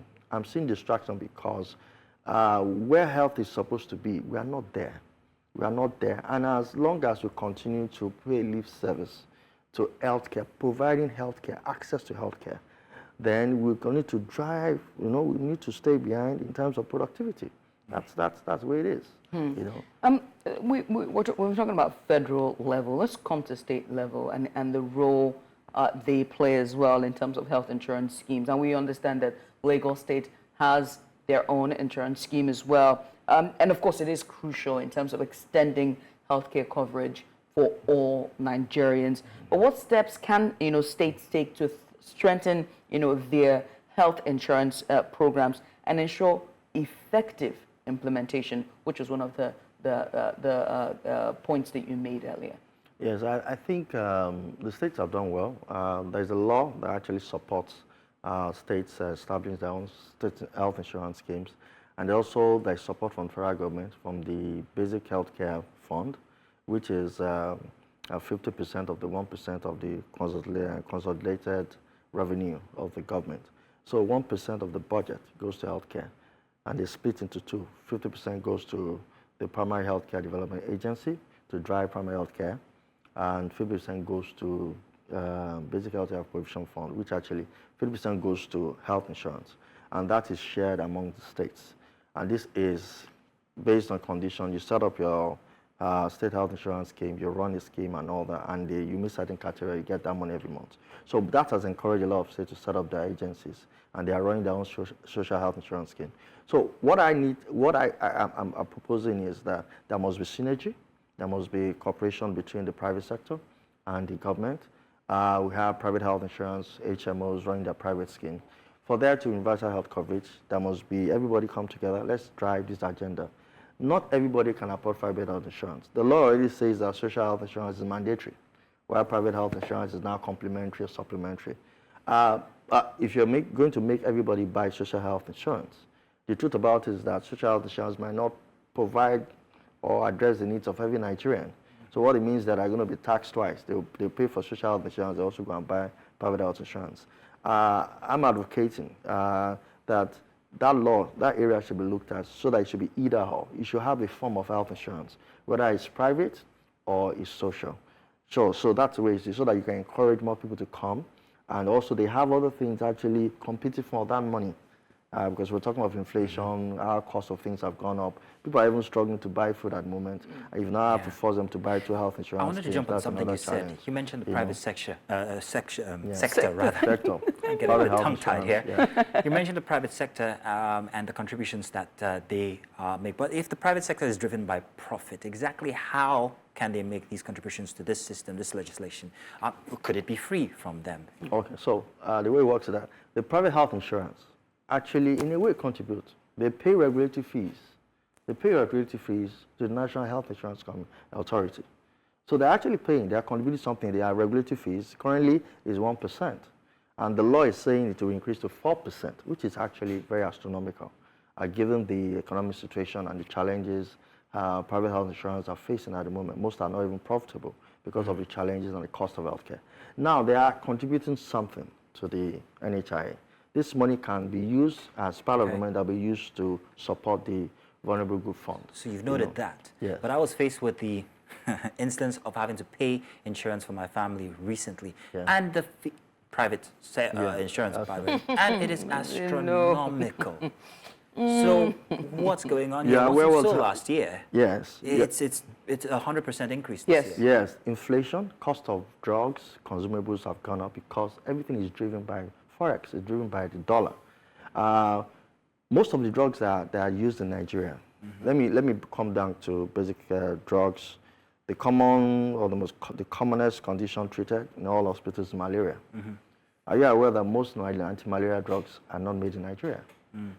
Pick any anti-malaria drug that are advertised. Just look at the pack, made in China, made in India. A couple of companies are setting up their GMP-approved factories, which some are starting this year. I pray that will reduce that. But the truth is, most of the drugs we consume are still imported. So inflation, Forex volatility affected the price, and the prices went up. And that's why most leading pharmaceuticals are leaving the country. GSK has left, Sanofi has left, because they just couldn't, it was not sustainable. The only way they could remain in the country is to cut corners, and they were not going to do that. So which would be more effective, do you think, your expert opinion, to actually make these medicines cheaper by creating environments for these foreign companies to start manufacturing here in Nigeria, or to make healthcare affordable? Because if you make that healthcare affordable, you're still going to be faced with the amount you're talking about when it comes to purchasing drugs. It's still going to be high. So how about making these companies attractive, or making the conditions attractive for companies to come in and manufacture drugs in Nigeria? Your take? At the moment, the solutions, and I know the government has considered one or two of those solutions that we prefer as an industry, is to reduce taxes, custom duties on drugs and consumables and some equipment, so that we can manage this inflationary exposure that we're in at the moment. Things are too expensive. And if you prioritize healthcare, you're able to reduce some of those costs in healthcare, then the price of the drugs can come down a bit. And that's where we are at the moment. Government announced about 2 or 3 days ago they're considering reducing import duty licenses on drugs and some healthcare equipment and all that. If they implement that, that will reduce the cost of drugs, and that can help with inflation. Now, and pricing of insurance. Yes. As we're talking about, the drug and medicine sector, or pharmaceuticals arm of it, let's also talk about a small group that we're not focusing on. And you know that group? Do you know who that group? Those with underlying issues as well. Yes. Nigeria has a huge number, and sometimes they're overlooked. And when you go to the private sector and all the private HMO providers, there are cases where you cannot list people with underlying issue. 9 times out of 10, you cannot. And so how then can we, if you're saying health insurance is for all, is there no disparity in that? And how can we now be able to scale that to make sure that it is really covered? When you go to the north, there's situations of, there are cases of, diabetics and, asthma, so many things. And when you come to the east, there's another situation. And we have a problem. A chunk part of our population has underlying issues. How can we cover them?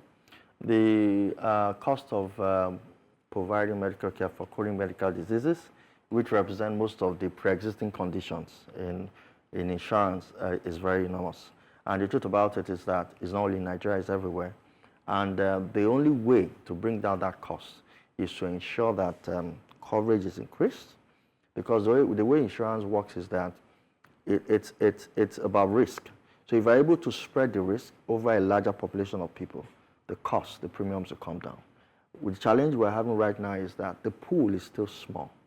And so when somebody that has chronic underlying pre-existing conditions comes to buy health insurance, if you are not under a group policy, for example, a corporate group policy, or you are not from a group, if you come individually, your premiums are going to be very high because your risk is going to be assessed. Just like you want to insure a car. No insurance company will insure your car if they don't come to inspect that car. They will come and inspect the car to say that, okay, this is the state of the car. This car is functioning, is actually in good state, is well kept and all that. Then they will now say, okay, this is the premium that you should pay. And after they've done that, they will still review from time to time. So it's the same way. Somebody wants to buy health insurance. If you're coming alone, it's actually more expensive. If you're coming under a group, those pre-existing conditions can actually be covered. So under a group, somebody has hypertension, has diabetes, has sickle cell, all those things are covered. It's now the scope and the extent we're talking about. So the first thing is that expansion of the coverage, more people comes in, that risk will be cross-subsidized across the entire population, and the premiums will come down. And that's where we're saying that focus on healthcare to drive universal health coverage, to ensure that everybody comes in. Because at the end of the day, we'll spend less when everybody is under that net, one way or the other, and making sure that that risk comes down and everybody can access healthcare. Basic healthcare is what people need to access. You will be shocked at how many people die of malaria every day. You will be shocked, And those are the kind of things that access to care can handle. Because once somebody doesn't have health insurance, the behavior, the way they seek health is different. They will actually be evasive. They will not want to access care on time. There will be delays, and when they access care, there will be a lot of complications already. So when you have access to health insurance, the behavior is better. You have better healthcare seeking behavior. You go to the hospital on time. Diagnosis is made on time. Complications are prevented. In your expert opinion, with this legislation in place, where do you think this access to basic healthcare insurance will lie? I mean, what amount, what figure do you think it might be? Well, right now, some of the cheapest plans on the social health insurance schemes range between 8,000 naira, 8,005, I think the one for Lagos State, and the one for federal government, the one run by the NHI scheme. NHI for federal civil servants about 15,000. Although those premiums, as I speak to you, are no longer sustainable. For the NHIA, an actuarial study is going on right now. The DG said it recently. It's commissioned two actuaries to actually look at the current pricing and to come up with the right premiums for the NHIA scheme. And I believe that Lagos State is also doing the same, so that the pricing can be realistic. But the idea is that we need to move forward on that policy. Health insurance is now mandatory. Government to ensure that all parties, government and private sector, work together to drive coverage and to make sure that people can choose the plans that they can afford. That's what I would recommend. Thank you very much. Olumiwa, you've been quite a good sport. The best man for the job. I'm telling you, very insightful. Exactly. Very insightful and very pertinent issues as well as raised. And we do hope that that all the right authorities that are watching and listening, hopefully, will be able to take a pointer here and there to just help fine-tune healthcare. It's very important and very crucial, especially at this time, given the cost of living. Thank you very much once inflation. again, Dr. Olumuyiwa Olusanya is the MD CEO Insignia Health Limited, and of course is giving us his expert opinion. The right man for the job, like I said before. Thank you once again. Thank you for having me. Do stay tuned because we have coming up sports for you, and then the news, and then more inside of Breakfast Extra.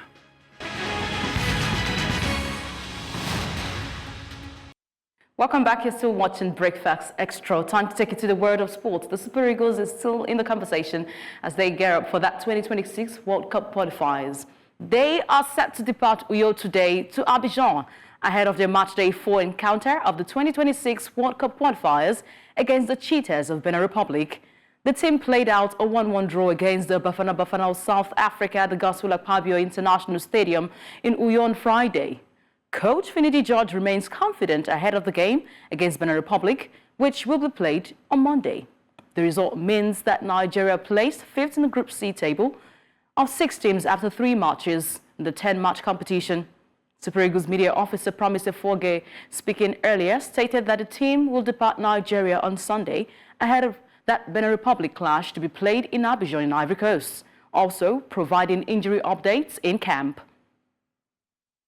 We saw that Fisayo Dele Bashiru had to leave the game injured yesterday. The doctors, I spoke with one of the doctors this morning, and he said they would have an assessment of the player today to know the extent of the injury. But it doesn't seem like it will be anything very serious. Semi Ajayi also had a slight knock, which informed his substitution in the second half of the game. The doctors are assessing these players, and I do not think it's anything to worry about. And so the team will depart tomorrow, Sunday. They have a training session this evening. They would have a light warm-up in the morning tomorrow before departing for Côte d'Ivoire, where they will have a single training session at the pitch where the game will be played on Monday evening. An update from the media officer there, but the head coach of the Super Eagles of Nigeria, Finidi George, has asked Nigerians to allow him to do his job. This is after Super Eagles' disappointing 1-1 draw against the South Africans in the 2026 World Cup qualifiers on Friday. That draw means that it makes it a challenging start for George as Super Eagles manager. In a heavily criticized move, George left Bayer Leverkusen's prolific striker, Victor Boniface, who scored 30 goals last season, as he was an unused substitute. The former Aimba Gafar and MPFL winner promised that the 23-year-old will get his chance in the next game against Benin Republic before asking the media to allow him to do his job. Like I said, we'll leave this job to the coaches to do. Please, gentlemen. We want to qualify, and we'll do everything in our power to make sure that we qualify. And we just need the support. This is Nigeria. We know the pressure is there. Nigerians, you have heard from the coach, but let's move away from football, take you to Scrabble right now. The duo of Wellington Jikere and Monday Christopher dominated the 4th edition of the Emmanuel Egbele annual Scrabble tournament, concluded at the Grand Ballroom of the Eco Hotels in Lagos. Over 100 players competed in the Premier and Light division for a total prize pool of 4 million naira. Wellington Jikere, Africa's sole World Scrabble champion, clinched the Premier Division title with 17 wins and 1 loss, securing victory with 2 rounds to spare. Okemute Tega, she claimed the second spot based on the accumulated points, despite tying with Cyril Umobiye, who secured 12 wins and 6 losses, to finish 3rd. In the light division, Monday Christopher emerged as the champion with 14 wins and 4 losses, urging out Utua Sunday, who secured 2nd position. Omije Osagbede finished 3rd with 13 wins and 5 losses. The event convener, Emmanuel Egbele, alongside with the Premier and Light Division champions, emphasized the tournament's significance, its evolution over the 4 editions, and the high level of competition it offers to these elite players. Idea of Scrabble, just like every other maybe board game like chess, is a mind sport, like you said. And the level of awareness that we have today is not where we want it to be, because we know that sports like this first and foremost is all about, intellect, strategy, and it also helps, in even developing the mind. Basically, I think one of the major things that can be done to improve Scrabble awareness out there is basically a better sponsorship of Scrabble events and Scrabble-related events. I feel elated. All glory to God. It's been a struggle. Congratulations to the winner, and that's it for Sports Update at this time. I am Onyinyechi Obaro. I will be handing over to the news anchor, Darshin Utsman. Thank you so much, Onyinyechi. Now we move to breakfast headlines at the moment, where we begin in West Africa, where Nigeria, where a bill seeking to return to a regional system of government for Nigeria will be transmitted to President Bola Tinubu next week. Titled a bill for an act to substitute the annexure and decree 2024, that's 24 of 1999, with new governance model for the Federal Republic of Nigeria.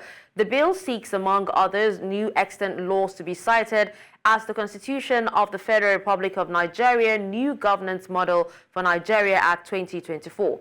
Now, following inquiries, the House of Representatives last week disowned the bill, saying the proposed legislation was not before committee for deliberation. However, the drafter of the private bill, Dr. Akin Fakwaunda, said he had chosen to send the proposed law to President Tinubu, who may in turn present same to the Parliament as executive bill. In the meantime, President Bola Tinubu has approved the naming of the M18 road infrastructure in Guzape district, Abuja, after late renowned novelist Chinua Achebe. Now, the president stated this during his address at the inauguration of the road in Abuja on Saturday, June 8th. This was contained in a post by Special Assistant to President Tinubu on social media, Olusegun Dada, on his X handle on Saturday. Let's now tell you that the Nigeria Labour Congress has accused state governors of bad faith in minimum wage negotiations, rebutting governors' claim that paying 60,000 naira monthly is not sustainable. Now, governors through the Nigeria Governors Forum rejected the proposed wage, citing concerns over budgetary strains. NGF worried that implementing the 60,000 naira wage would exhaust state funds, leaving little for development projects. NLC's Public Affairs head, Benson Ukpa, criticized the governor's stance, calling it unprecedented and untimely amidst ongoing negotiations. Ukpa stated that they believe the governors have acted in bad faith. He adds that it was unheard of for such a statement to be issued to the world in the middle of an ongoing negotiation. A bill seeking to establish a federal college of agriculture in Aguila, Benue State, has received overwhelming acceptance during a public hearing at the National Assembly.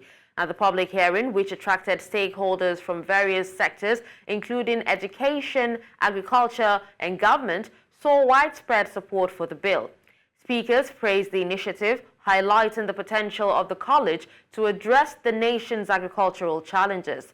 The sponsor, Philip Agbese, who represented Ado Okpoku Ogbadibo federal constituency, said the proposed institution is critical to Nigeria's food production and research. He noted that this is a significant step towards transforming Nigeria's agricultural sector and unlocking its full potential. And that's it on Breakfast Headlines. We'll take a quick break now, and when we come back, the show continues. Stay with us.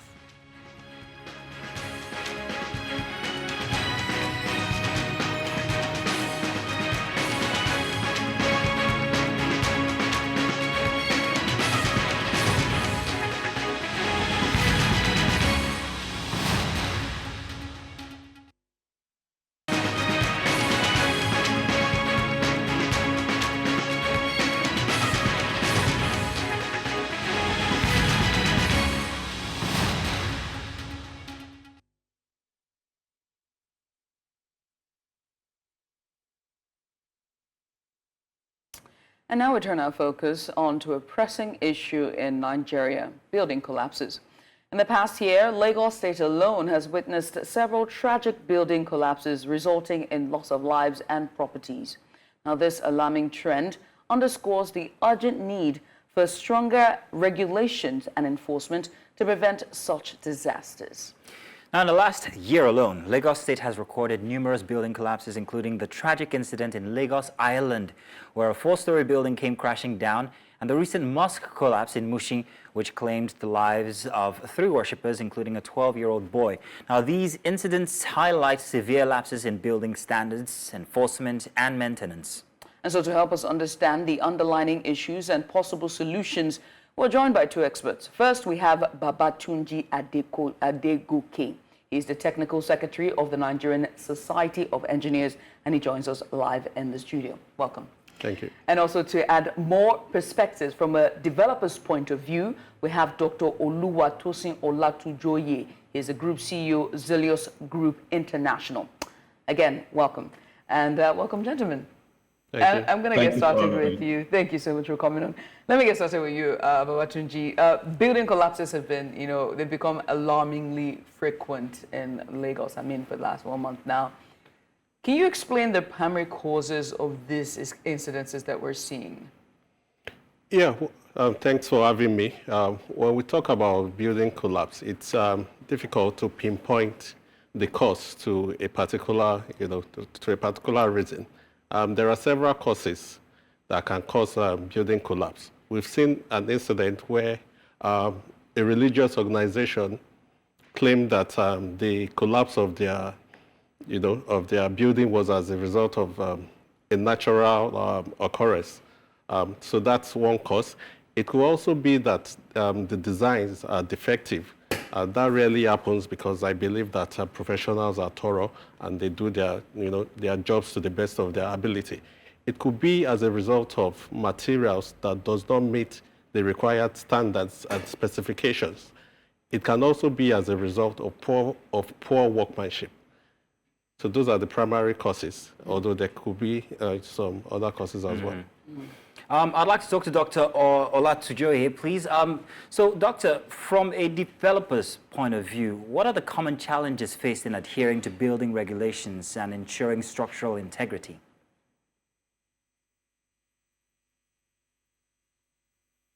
All right, thank you very much. From my point of view, so far so good, I've seen from the Bureau of Statistics that about 84 building collapse has happened between 2021, from 2011 to 2021.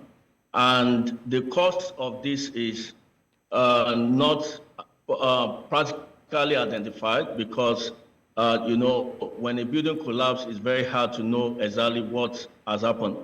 But from my own point of view and from the experience in terms of building construction, I'm sure that there are some basic understanding that needs to be put in place when construction is about to start. Building collapse is not as a result of probably the point at which the building is collapsing, is as a result of the structure being put in place even before you start construction. And I have seen from the course of my experience in real estate that we have some people that are quantity surveyor. Quantity surveyor, we apply to be a contractor in a project. And as a quantity surveyor, you don't have the technical know-how on how to check the structure, on how to check the civil on engineering part of the construction. So this could lead to not having the expertise knowledge to construction. And I've also seen that in terms of regulatory authority, a lot of developers or a lot of people building in the country find it difficult to relate their building process with the building control authorities. Because from the principle, when you have your building designed, you are meant to ensure that you get building permits from the government. And in the process, after getting building permits, we have, especially in Lagos State, we have LAPCA, we have Lagos State Building Control Authority. Their job is for you to submit your building approval to them, and they are meant to monitor the building construction from the stages of foundation to completion. Like ours now, as Zealous Group, we have a structure in place to make sure that as we're building in terms of foundation, we have a certification that people sign, the site engineer will sign, the civil contractor will, civil consultant will sign, the mechanical and electrical consultant will also sign. They will also have the Lagos State building control supervisor that come to site. They will also be the witness and certify what the site engineer have done. And it does not end there. We also have the material testing people. They have to test the materials to make sure that the materials being used is original. We've seen a lot of issues on the island where you have a soil test being done, and your test is required that you should use a TM ion. People will end up using a Nigerian ion. So, and look at the soil. The soil on the island is very salty. So if you use Nigerian ion, you don't consider the TMT, the ion at a point will not be able to withstand the salt element of the building. All right. So it has been a great challenge, and I'm sure God is working on ensuring control. Thank you. All right. All right. Papa, you are a civil engineer by profession as well, and you're also a technical secretary for an association that's pretty much about engineers. How then, with all of this, testing and all this rigorous, processes that has to go through in getting permits, how then do we now see some buildings? And there's some buildings that I look at and be like, those walls are thin. There's no way this thing is still being erupted or still standing, even, in spite of all of these checks. So what is going on in terms of quality integrity? Well, just like you said, that you see some buildings and you know that there's likelihood that these buildings won't stand. I see it as a responsibility of all of us, to say something when we say something. So if you see such buildings, I see it as your responsibility to alert the necessary regulatory agencies, such as the Lagos State Building Control Agency, LABSCA. But on the part of engineers, we are doing a lot. We hold seminars all the time to discuss, issues like building collapse. The Nigerian Institution of Civil Engineers, for instance, which is another organ of the NSC, has organized, road walks to create more awareness about this building collapse. So it's a collective responsibility, I must say, and it shouldn't be left in the hands of professionals in the industry alone. I want to jump on that and ask, as a developer, is there a point to note when it comes to the location of the frequent building collapses that we've been having, especially in Lagos State? Most of them have been on the island. Is there any point to take out there?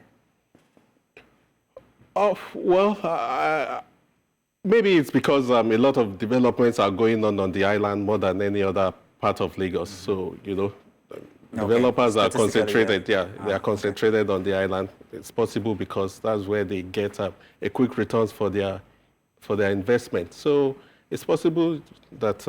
it's just a thing of numbers. But then again, there's also discussion or talk about the age of these buildings. Some of them have been standing for so long, and that they keep getting renovated. Renovation is not the best word. They keep getting upgraded. Upgraded is not the best word. They keep getting added on. This piled on. Piled on is the best word. There you go. So is on that an old entity that is structurally compromised. Exactly.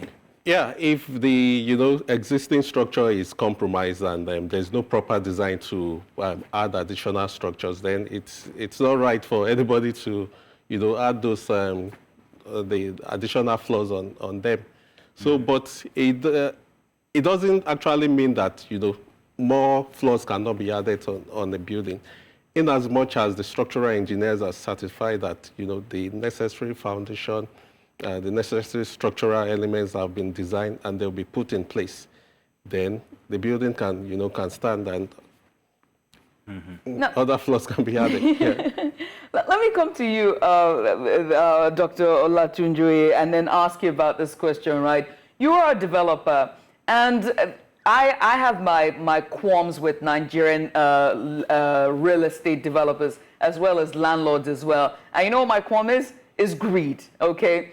How then can developers, or even is there a body for real estate developers, where do you draw the line between saying, you know, I want to build homes and be able to get returns and revenue, or and then be like, okay, I'm going too far, I need to stop? How can they ensure that their projects meet all safety standards and just prevent issues like this from happening? Okay, so from my experience, I've realized that it is the cost that you have used to build a building that will determine the sale that you're going to have. So I don't see issues from the price angle from the buyers buying real estate, buying a building for themselves, because if you give them quality building, they would definitely pay for it. So as the other person said, that everybody needs to work together to ensure that we put safety in place from the developer's point of view. Because when it comes to construction, you will see a lot of people that does not even have experience in civil engineer, someone that cannot read a structural design will end up building for you. And it's more or less like you giving your building construction to a novice to construct for you. So it becomes difficult. And one of the causes of this building collapse is weak foundation. So if you have a foundation that is on a soil and the foundation is weak, at a point the loads that will be on the building will be heavy for the foundation to carry, then this leads to a collapse of building. So we just need to come together to make sure that at every point, at every stages of construction, we have professionals that certify it. It's just quite unfortunate that you will see a lot of developers building at this point now that without even having any knowledge of construction. And the template is not seen anywhere. You cannot go and read how to go about building construction anywhere. So you have to just be using your head. You understand? So, and all these things require structure, and the structure is not readily available. So that is reason for a lot of cost of building collapse that we're seeing. Okay. Adegoke, please. Now this one is for you. Is there any avenue for eyewitnesses to actually make reports or recommendations when they find these defects or when they find these instances of this might not hold? Where do they go to say, I just saw a house that might collapse? Is there any avenue? I think the best avenue would be to report to the government, and that would be the Lagos State Building Control Agency. Oh, wow. Right. Then there's something, perhaps, there's a lack there, because if I have to come all the way to Alausa, knock on a door and say, please, where do I report a default building? That's kind of like, I'm rather not going to do that. Perhaps maybe that should be looked into, and there should be an avenue that could just be as simple as maybe something techie. Click, click, that house should be looked at. I remember a family where there's a sort of small construction going on, and very quickly, out of nowhere, we just saw agents just come and knock and like, oh, what's going on here? Okay. They pull out IDs. And I was surprised at how these people came out from nowhere, you know. And they said, oh, we're not doing any sort of construction. We're just trying to make repairs. And then the person said, oh, okay, well, and then for real, they pull up with their boss. And it's surprising how they were able to get intelligence to know that something was happening here. I don't know. So that was so interesting. That's your family people, that's your village people. That was so interesting, right? But again, it also speaks about the intelligence as well, right? And which now takes me to my last question. And I want to bring both the doctor and as well as developer and Adegoke in the studio. How can there be synergy? Because one of the points that he made was about quacks who purport themselves as civil engineers, as architects, architectural designers, who stand and pretend to be able to know these things, who are novices at this job. So how then can there be a synergy where quacks are being nipped in the bud and novices will not begin building a 8-story building with piles or on piles, or even with materials that are supposed to be for 5-story building apartments? Yes, there has been a lot of advocacy and awareness on the part of the engineers, the Nigerian Society of Engineers, for instance, and the Council for the Regulation of Engineering Nigeria, that's COREN. The fact that someone, studied engineering in school does not actually make that person a professional, and it doesn't give that person the right to practice without adequate supervision. So it's important that you and I engage, professionals alone, those that are registered with their professional organizations. COREN in engineering, for instance, ACON for architects. We have QSRBN for quantity surveyors, SOCON for surveyors. So it's important that these are the people we engage, on our project in order to stem this menace of building collapse. And Dr. Olatunjoye, you also, I would like to have your take on that question, please. All right, thank you very much. From developers' point of view, I would say that everything should start from documentation. So when you're starting a project, the government, in collaboration with developers or anybody building, should try and probably document the engineer, especially the current certified, because building construction is divided into phases. Like this, the structural part of it must be done by a builder, a certified builder, or a civil engineer certified by current. For me, I won't give any building construction to anybody that I know is not current certified. Your certificate, your current certificate will be with me. And if anything go wrong, I'm going to publish you that you are the one that made this to happen. So from the documentation aspect of it, I think government should probably try to enforce the fact that people that should be in charge of building construction or supervise the building construction must be a certified person. And in terms of the construction itself, we also need to start checking from stages. At least if a stage is being done and you see that it's not properly done, this calls for you to change whoever that you have there to supervise the project. So once all this are being done and is properly done, and also developers should probably avoid cutting corners, because the structural design, I've said, use TMT iron for this construction. Don't go by the side and start mixing probably a local iron or something. So if all these things are strictly followed, then I believe it will reduce what we're talking about.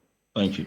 Well, thank you very much, Dr. Oluwatosin Olatunjoye. And of course, I want to say thank you to you as well, Mr. Adekunle, for coming through and giving your expert opinion on the matter as we look at building collapses in Lagos and, of course, Nigeria. Thank you indeed. Thank you. Now, do stay tuned, because coming up, we've got our final segment here. And this one's, well, very interesting. You're going to enjoy it.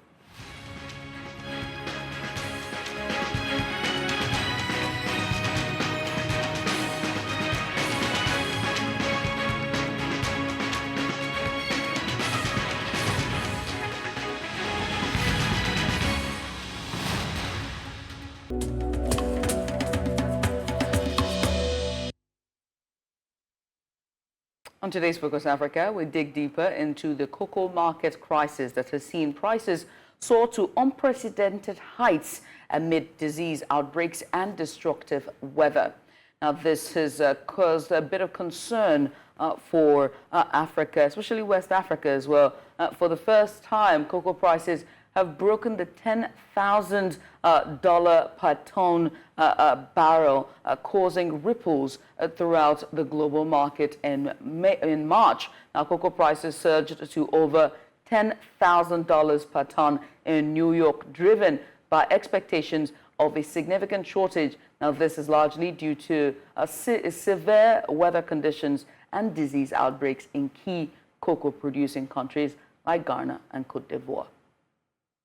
Now, Nigeria and Cameroon, which account for over 75% of global cocoa production, this crisis is compounded by decades of underinvestment and a reliance on exporting raw cocoa with minimal local value addition.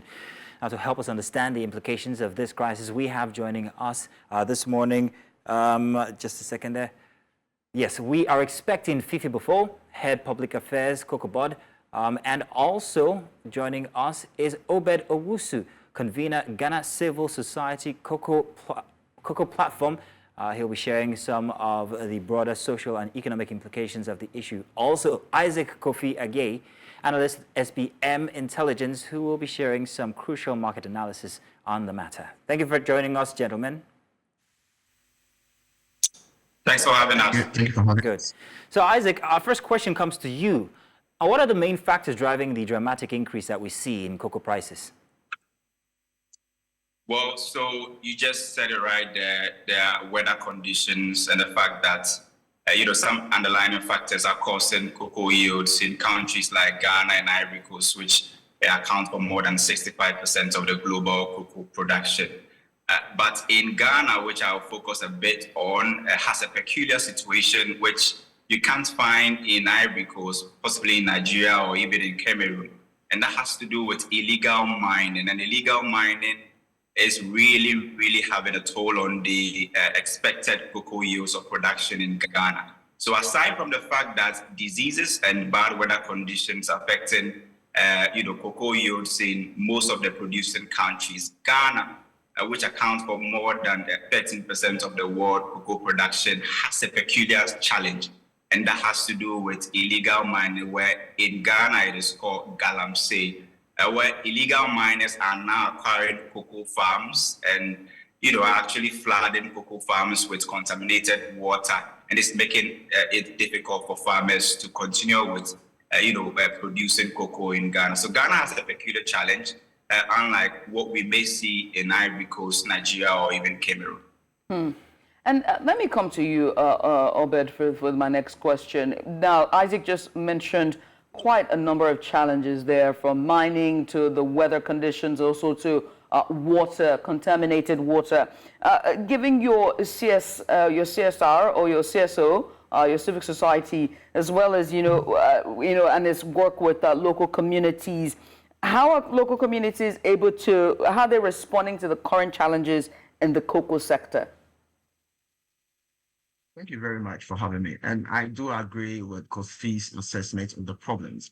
But we also need to take 3 steps back and understand why and how this problem has come about. This problem of especially the peculiar challenge of Ghana that has to do with illegal mining has come about because of long periods of bad cocoa pricing.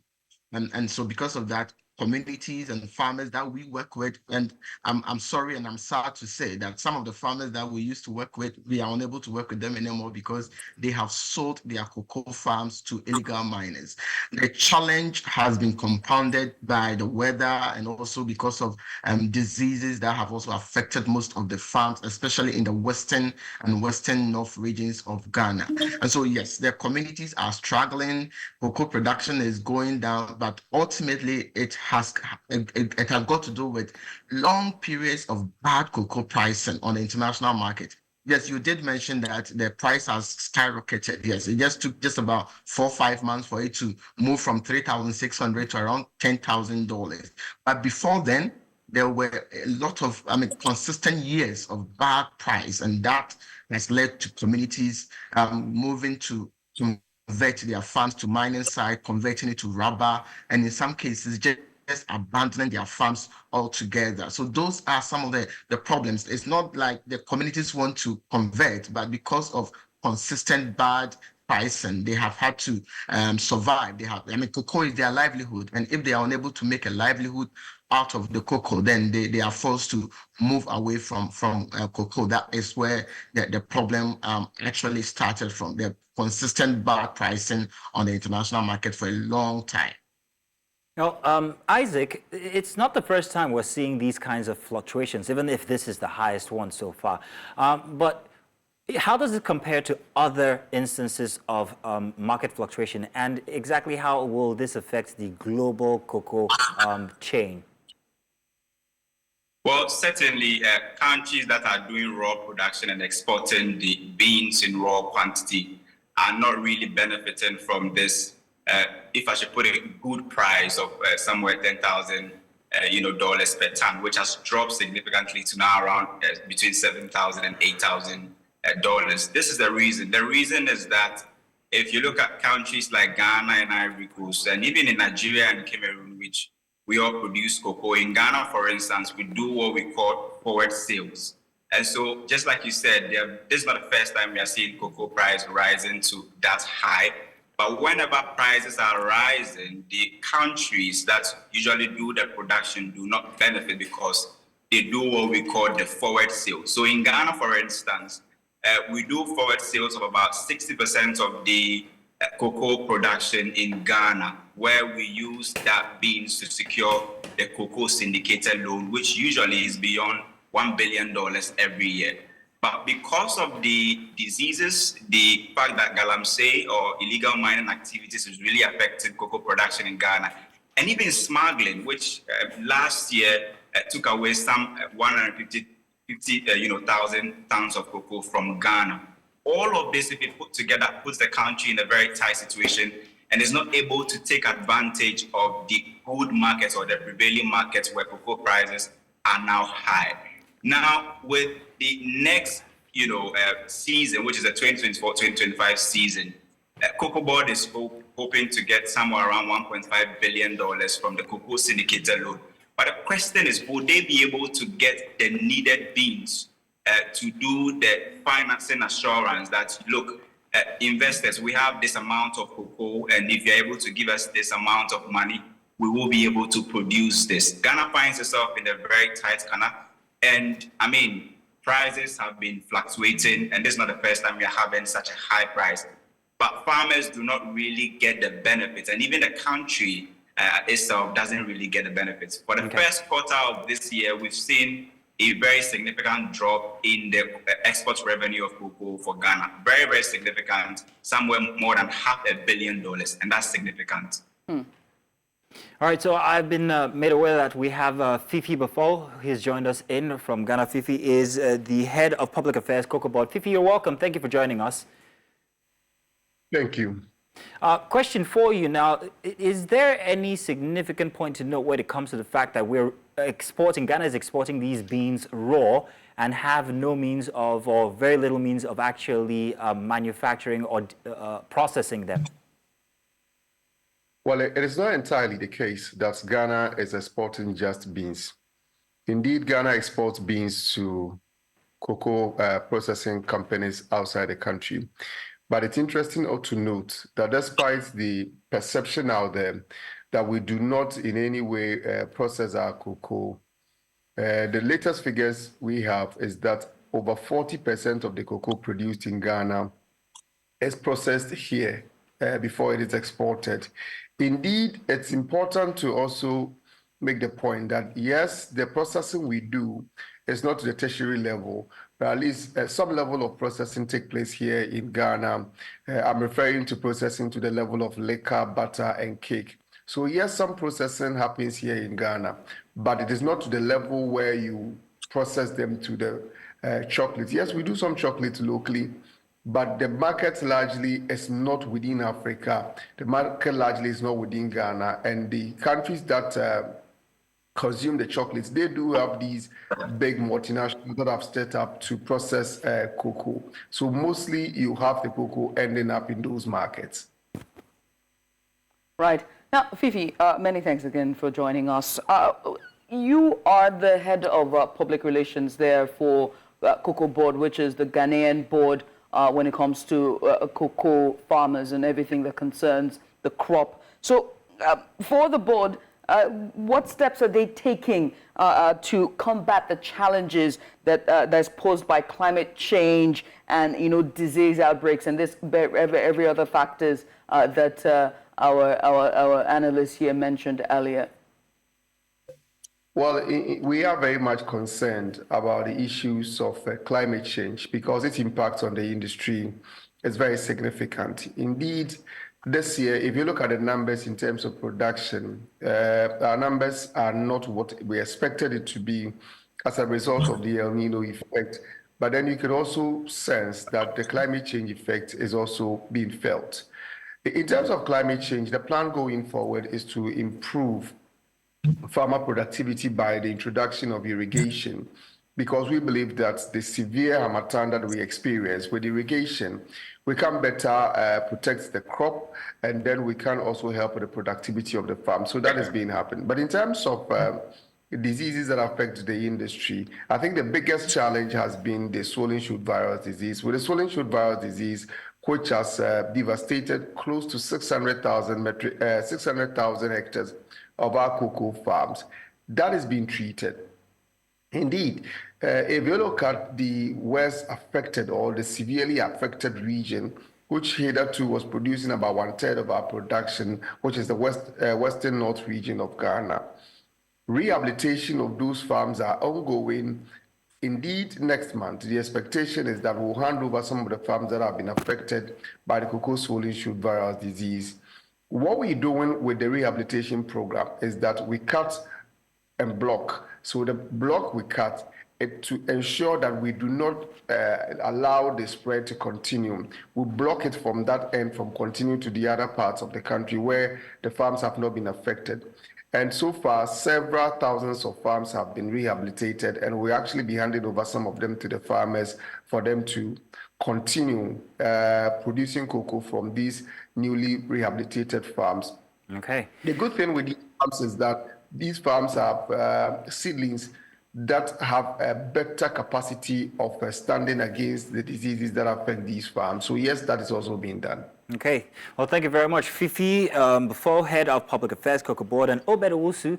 Thank you very much for joining us as well as Isaac Kofi Agay. Thank you, gentlemen. It was a very interesting conversation. Thank you, gentlemen, for joining us. Now we switch gears now, and this time we move on to Health Wellness Central. Now, it's the month of June, and as we go into the month fully, we would like to recognize Men's Mental Health Awareness Month. It's a critical time to raise awareness about the unique mental health challenges that men face. To that effect, we are focusing on challenging toxic masculinity and reducing the stigma associated with men's mental health issues on today's Wellness Central. Now, men's mental health is often overshadowed by societal expectations and also stereotypes. I can tell you that because I'm a man. Many men feel pressured to conform to notions of toughness and emotional stoicism, leading to a reluctance to seek help when struggling with mental health issues. Toxic masculinity can exacerbate these challenges, making it difficult for men to express vulnerability and seek the support they need.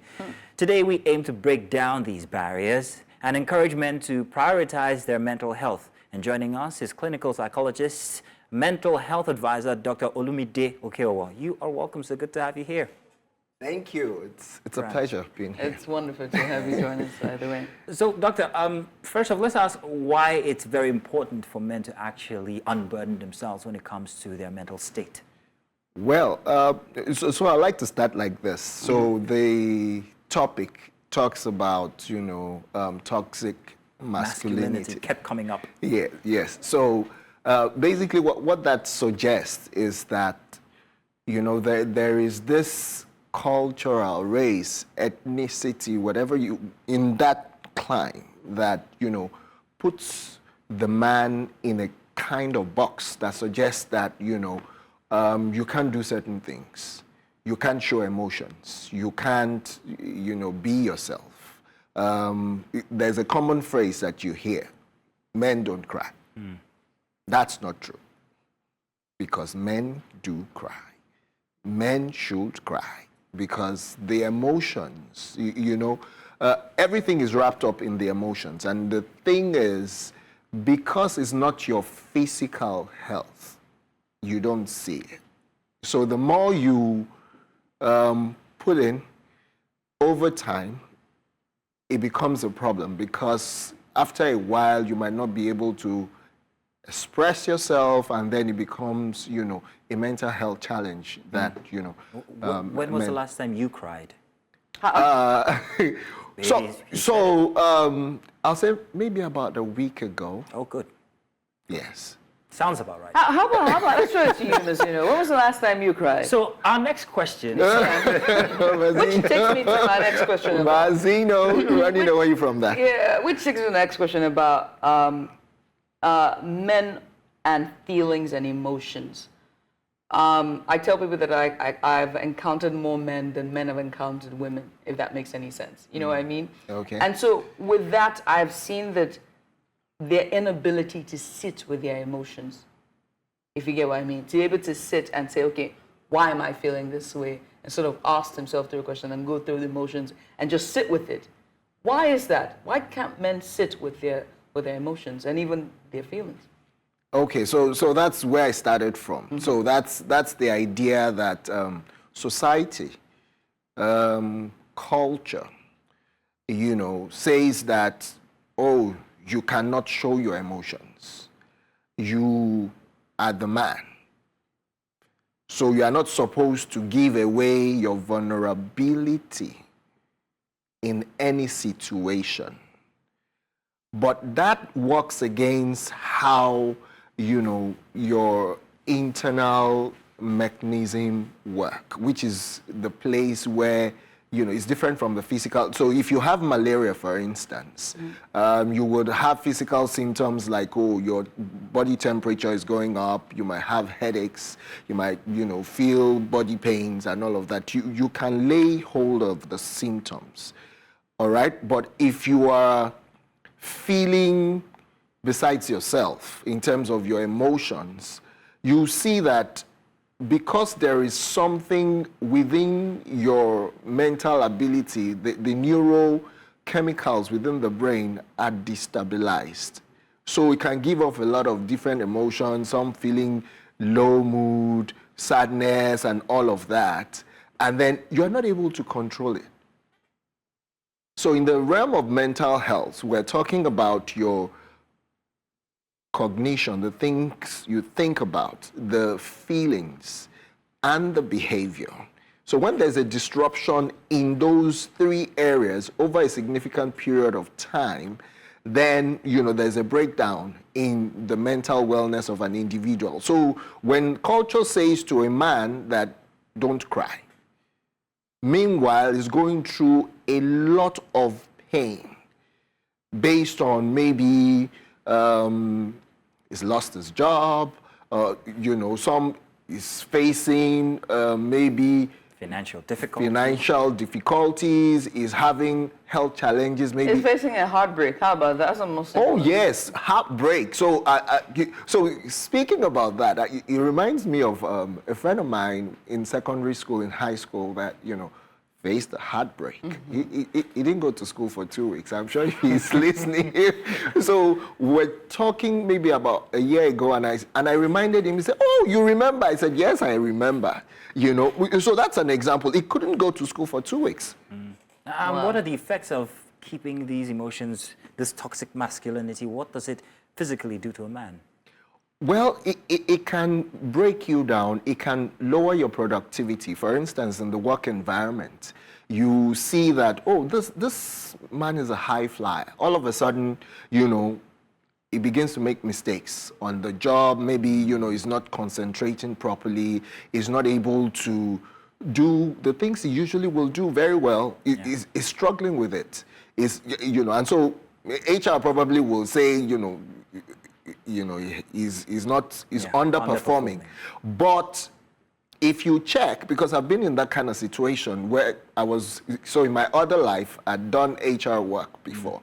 So I've done that for a couple of years before I came back to clinical practice. And here was a high flyer lady, and then the partner in charge of her division sends to HR that, I can't reconcile because she's one of my high flyers. And all of a sudden, productivity is deepened. Mm-hmm. And, so I had a conversation with her over, I was managing recruitment, but I was asked to talk to her because they know I was a clinical psychologist. So talking to her, I found out that she has problems with marital issues. And that was what was, affecting. So for men too, if, he's having financial difficulty, he's not able to pay house rent, school fees, he has a heartbreak, like you mentioned. So all of this can affect him. It can make him slow down. It can make him less productive. It makes him, and the culture says, oh, men don't cry. It says men, you have to man up. Mm-hmm. toughen yourself and all of that. But it is breaking your mental side of things. But are there adverse effects to man up? Well, there can be adverse effects depending on, you know, what the man is going through at that time. Everybody has a different emotion. Because the persona is, oh, he's man up, so he's a man, you know, yeah, I'm tough, nothing can get through me. Yeah, that's a man, he's high-flying, he's all going through everything. He's like, yeah, he's a big guy. But then, deep inside... It's broken. There we go. It's broken. Opening up about... So it might not necessarily... It can open up if he has access. You know, that's why, you know, men don't really talk about their emotions, how they feel, and then, so it needs to be able to open up. That's why they say women talk more than men. So you heard it. Inko. Yeah. Open up, man. It's that month where we should be unburdening. And I want to say thank you very much, Doctor, for coming in and giving us the details here. We talk to people like you, psychologists, or just anybody. Open up to who now? Yeah, to people in the mental health profession, right, psychologists, psychiatrists. All right, there you have it. There you have it. Well, thank you very much, everybody. Thank you. Thank you. First off, Doctor, and thank you to everybody who's joined us since the start of this show today. In fact, since the start of the weekend yesterday, it has been an exciting ride, and we hope that we've covered all the major stories that you looked forward to us covering here inside of the week, giving you a bit extra on each of them. My name is Judith at TV. This has been fun. And my name is Mazino Apil. Yes, it has been fun. Thank you very much. See you too. See you on Saturday. Bye-bye.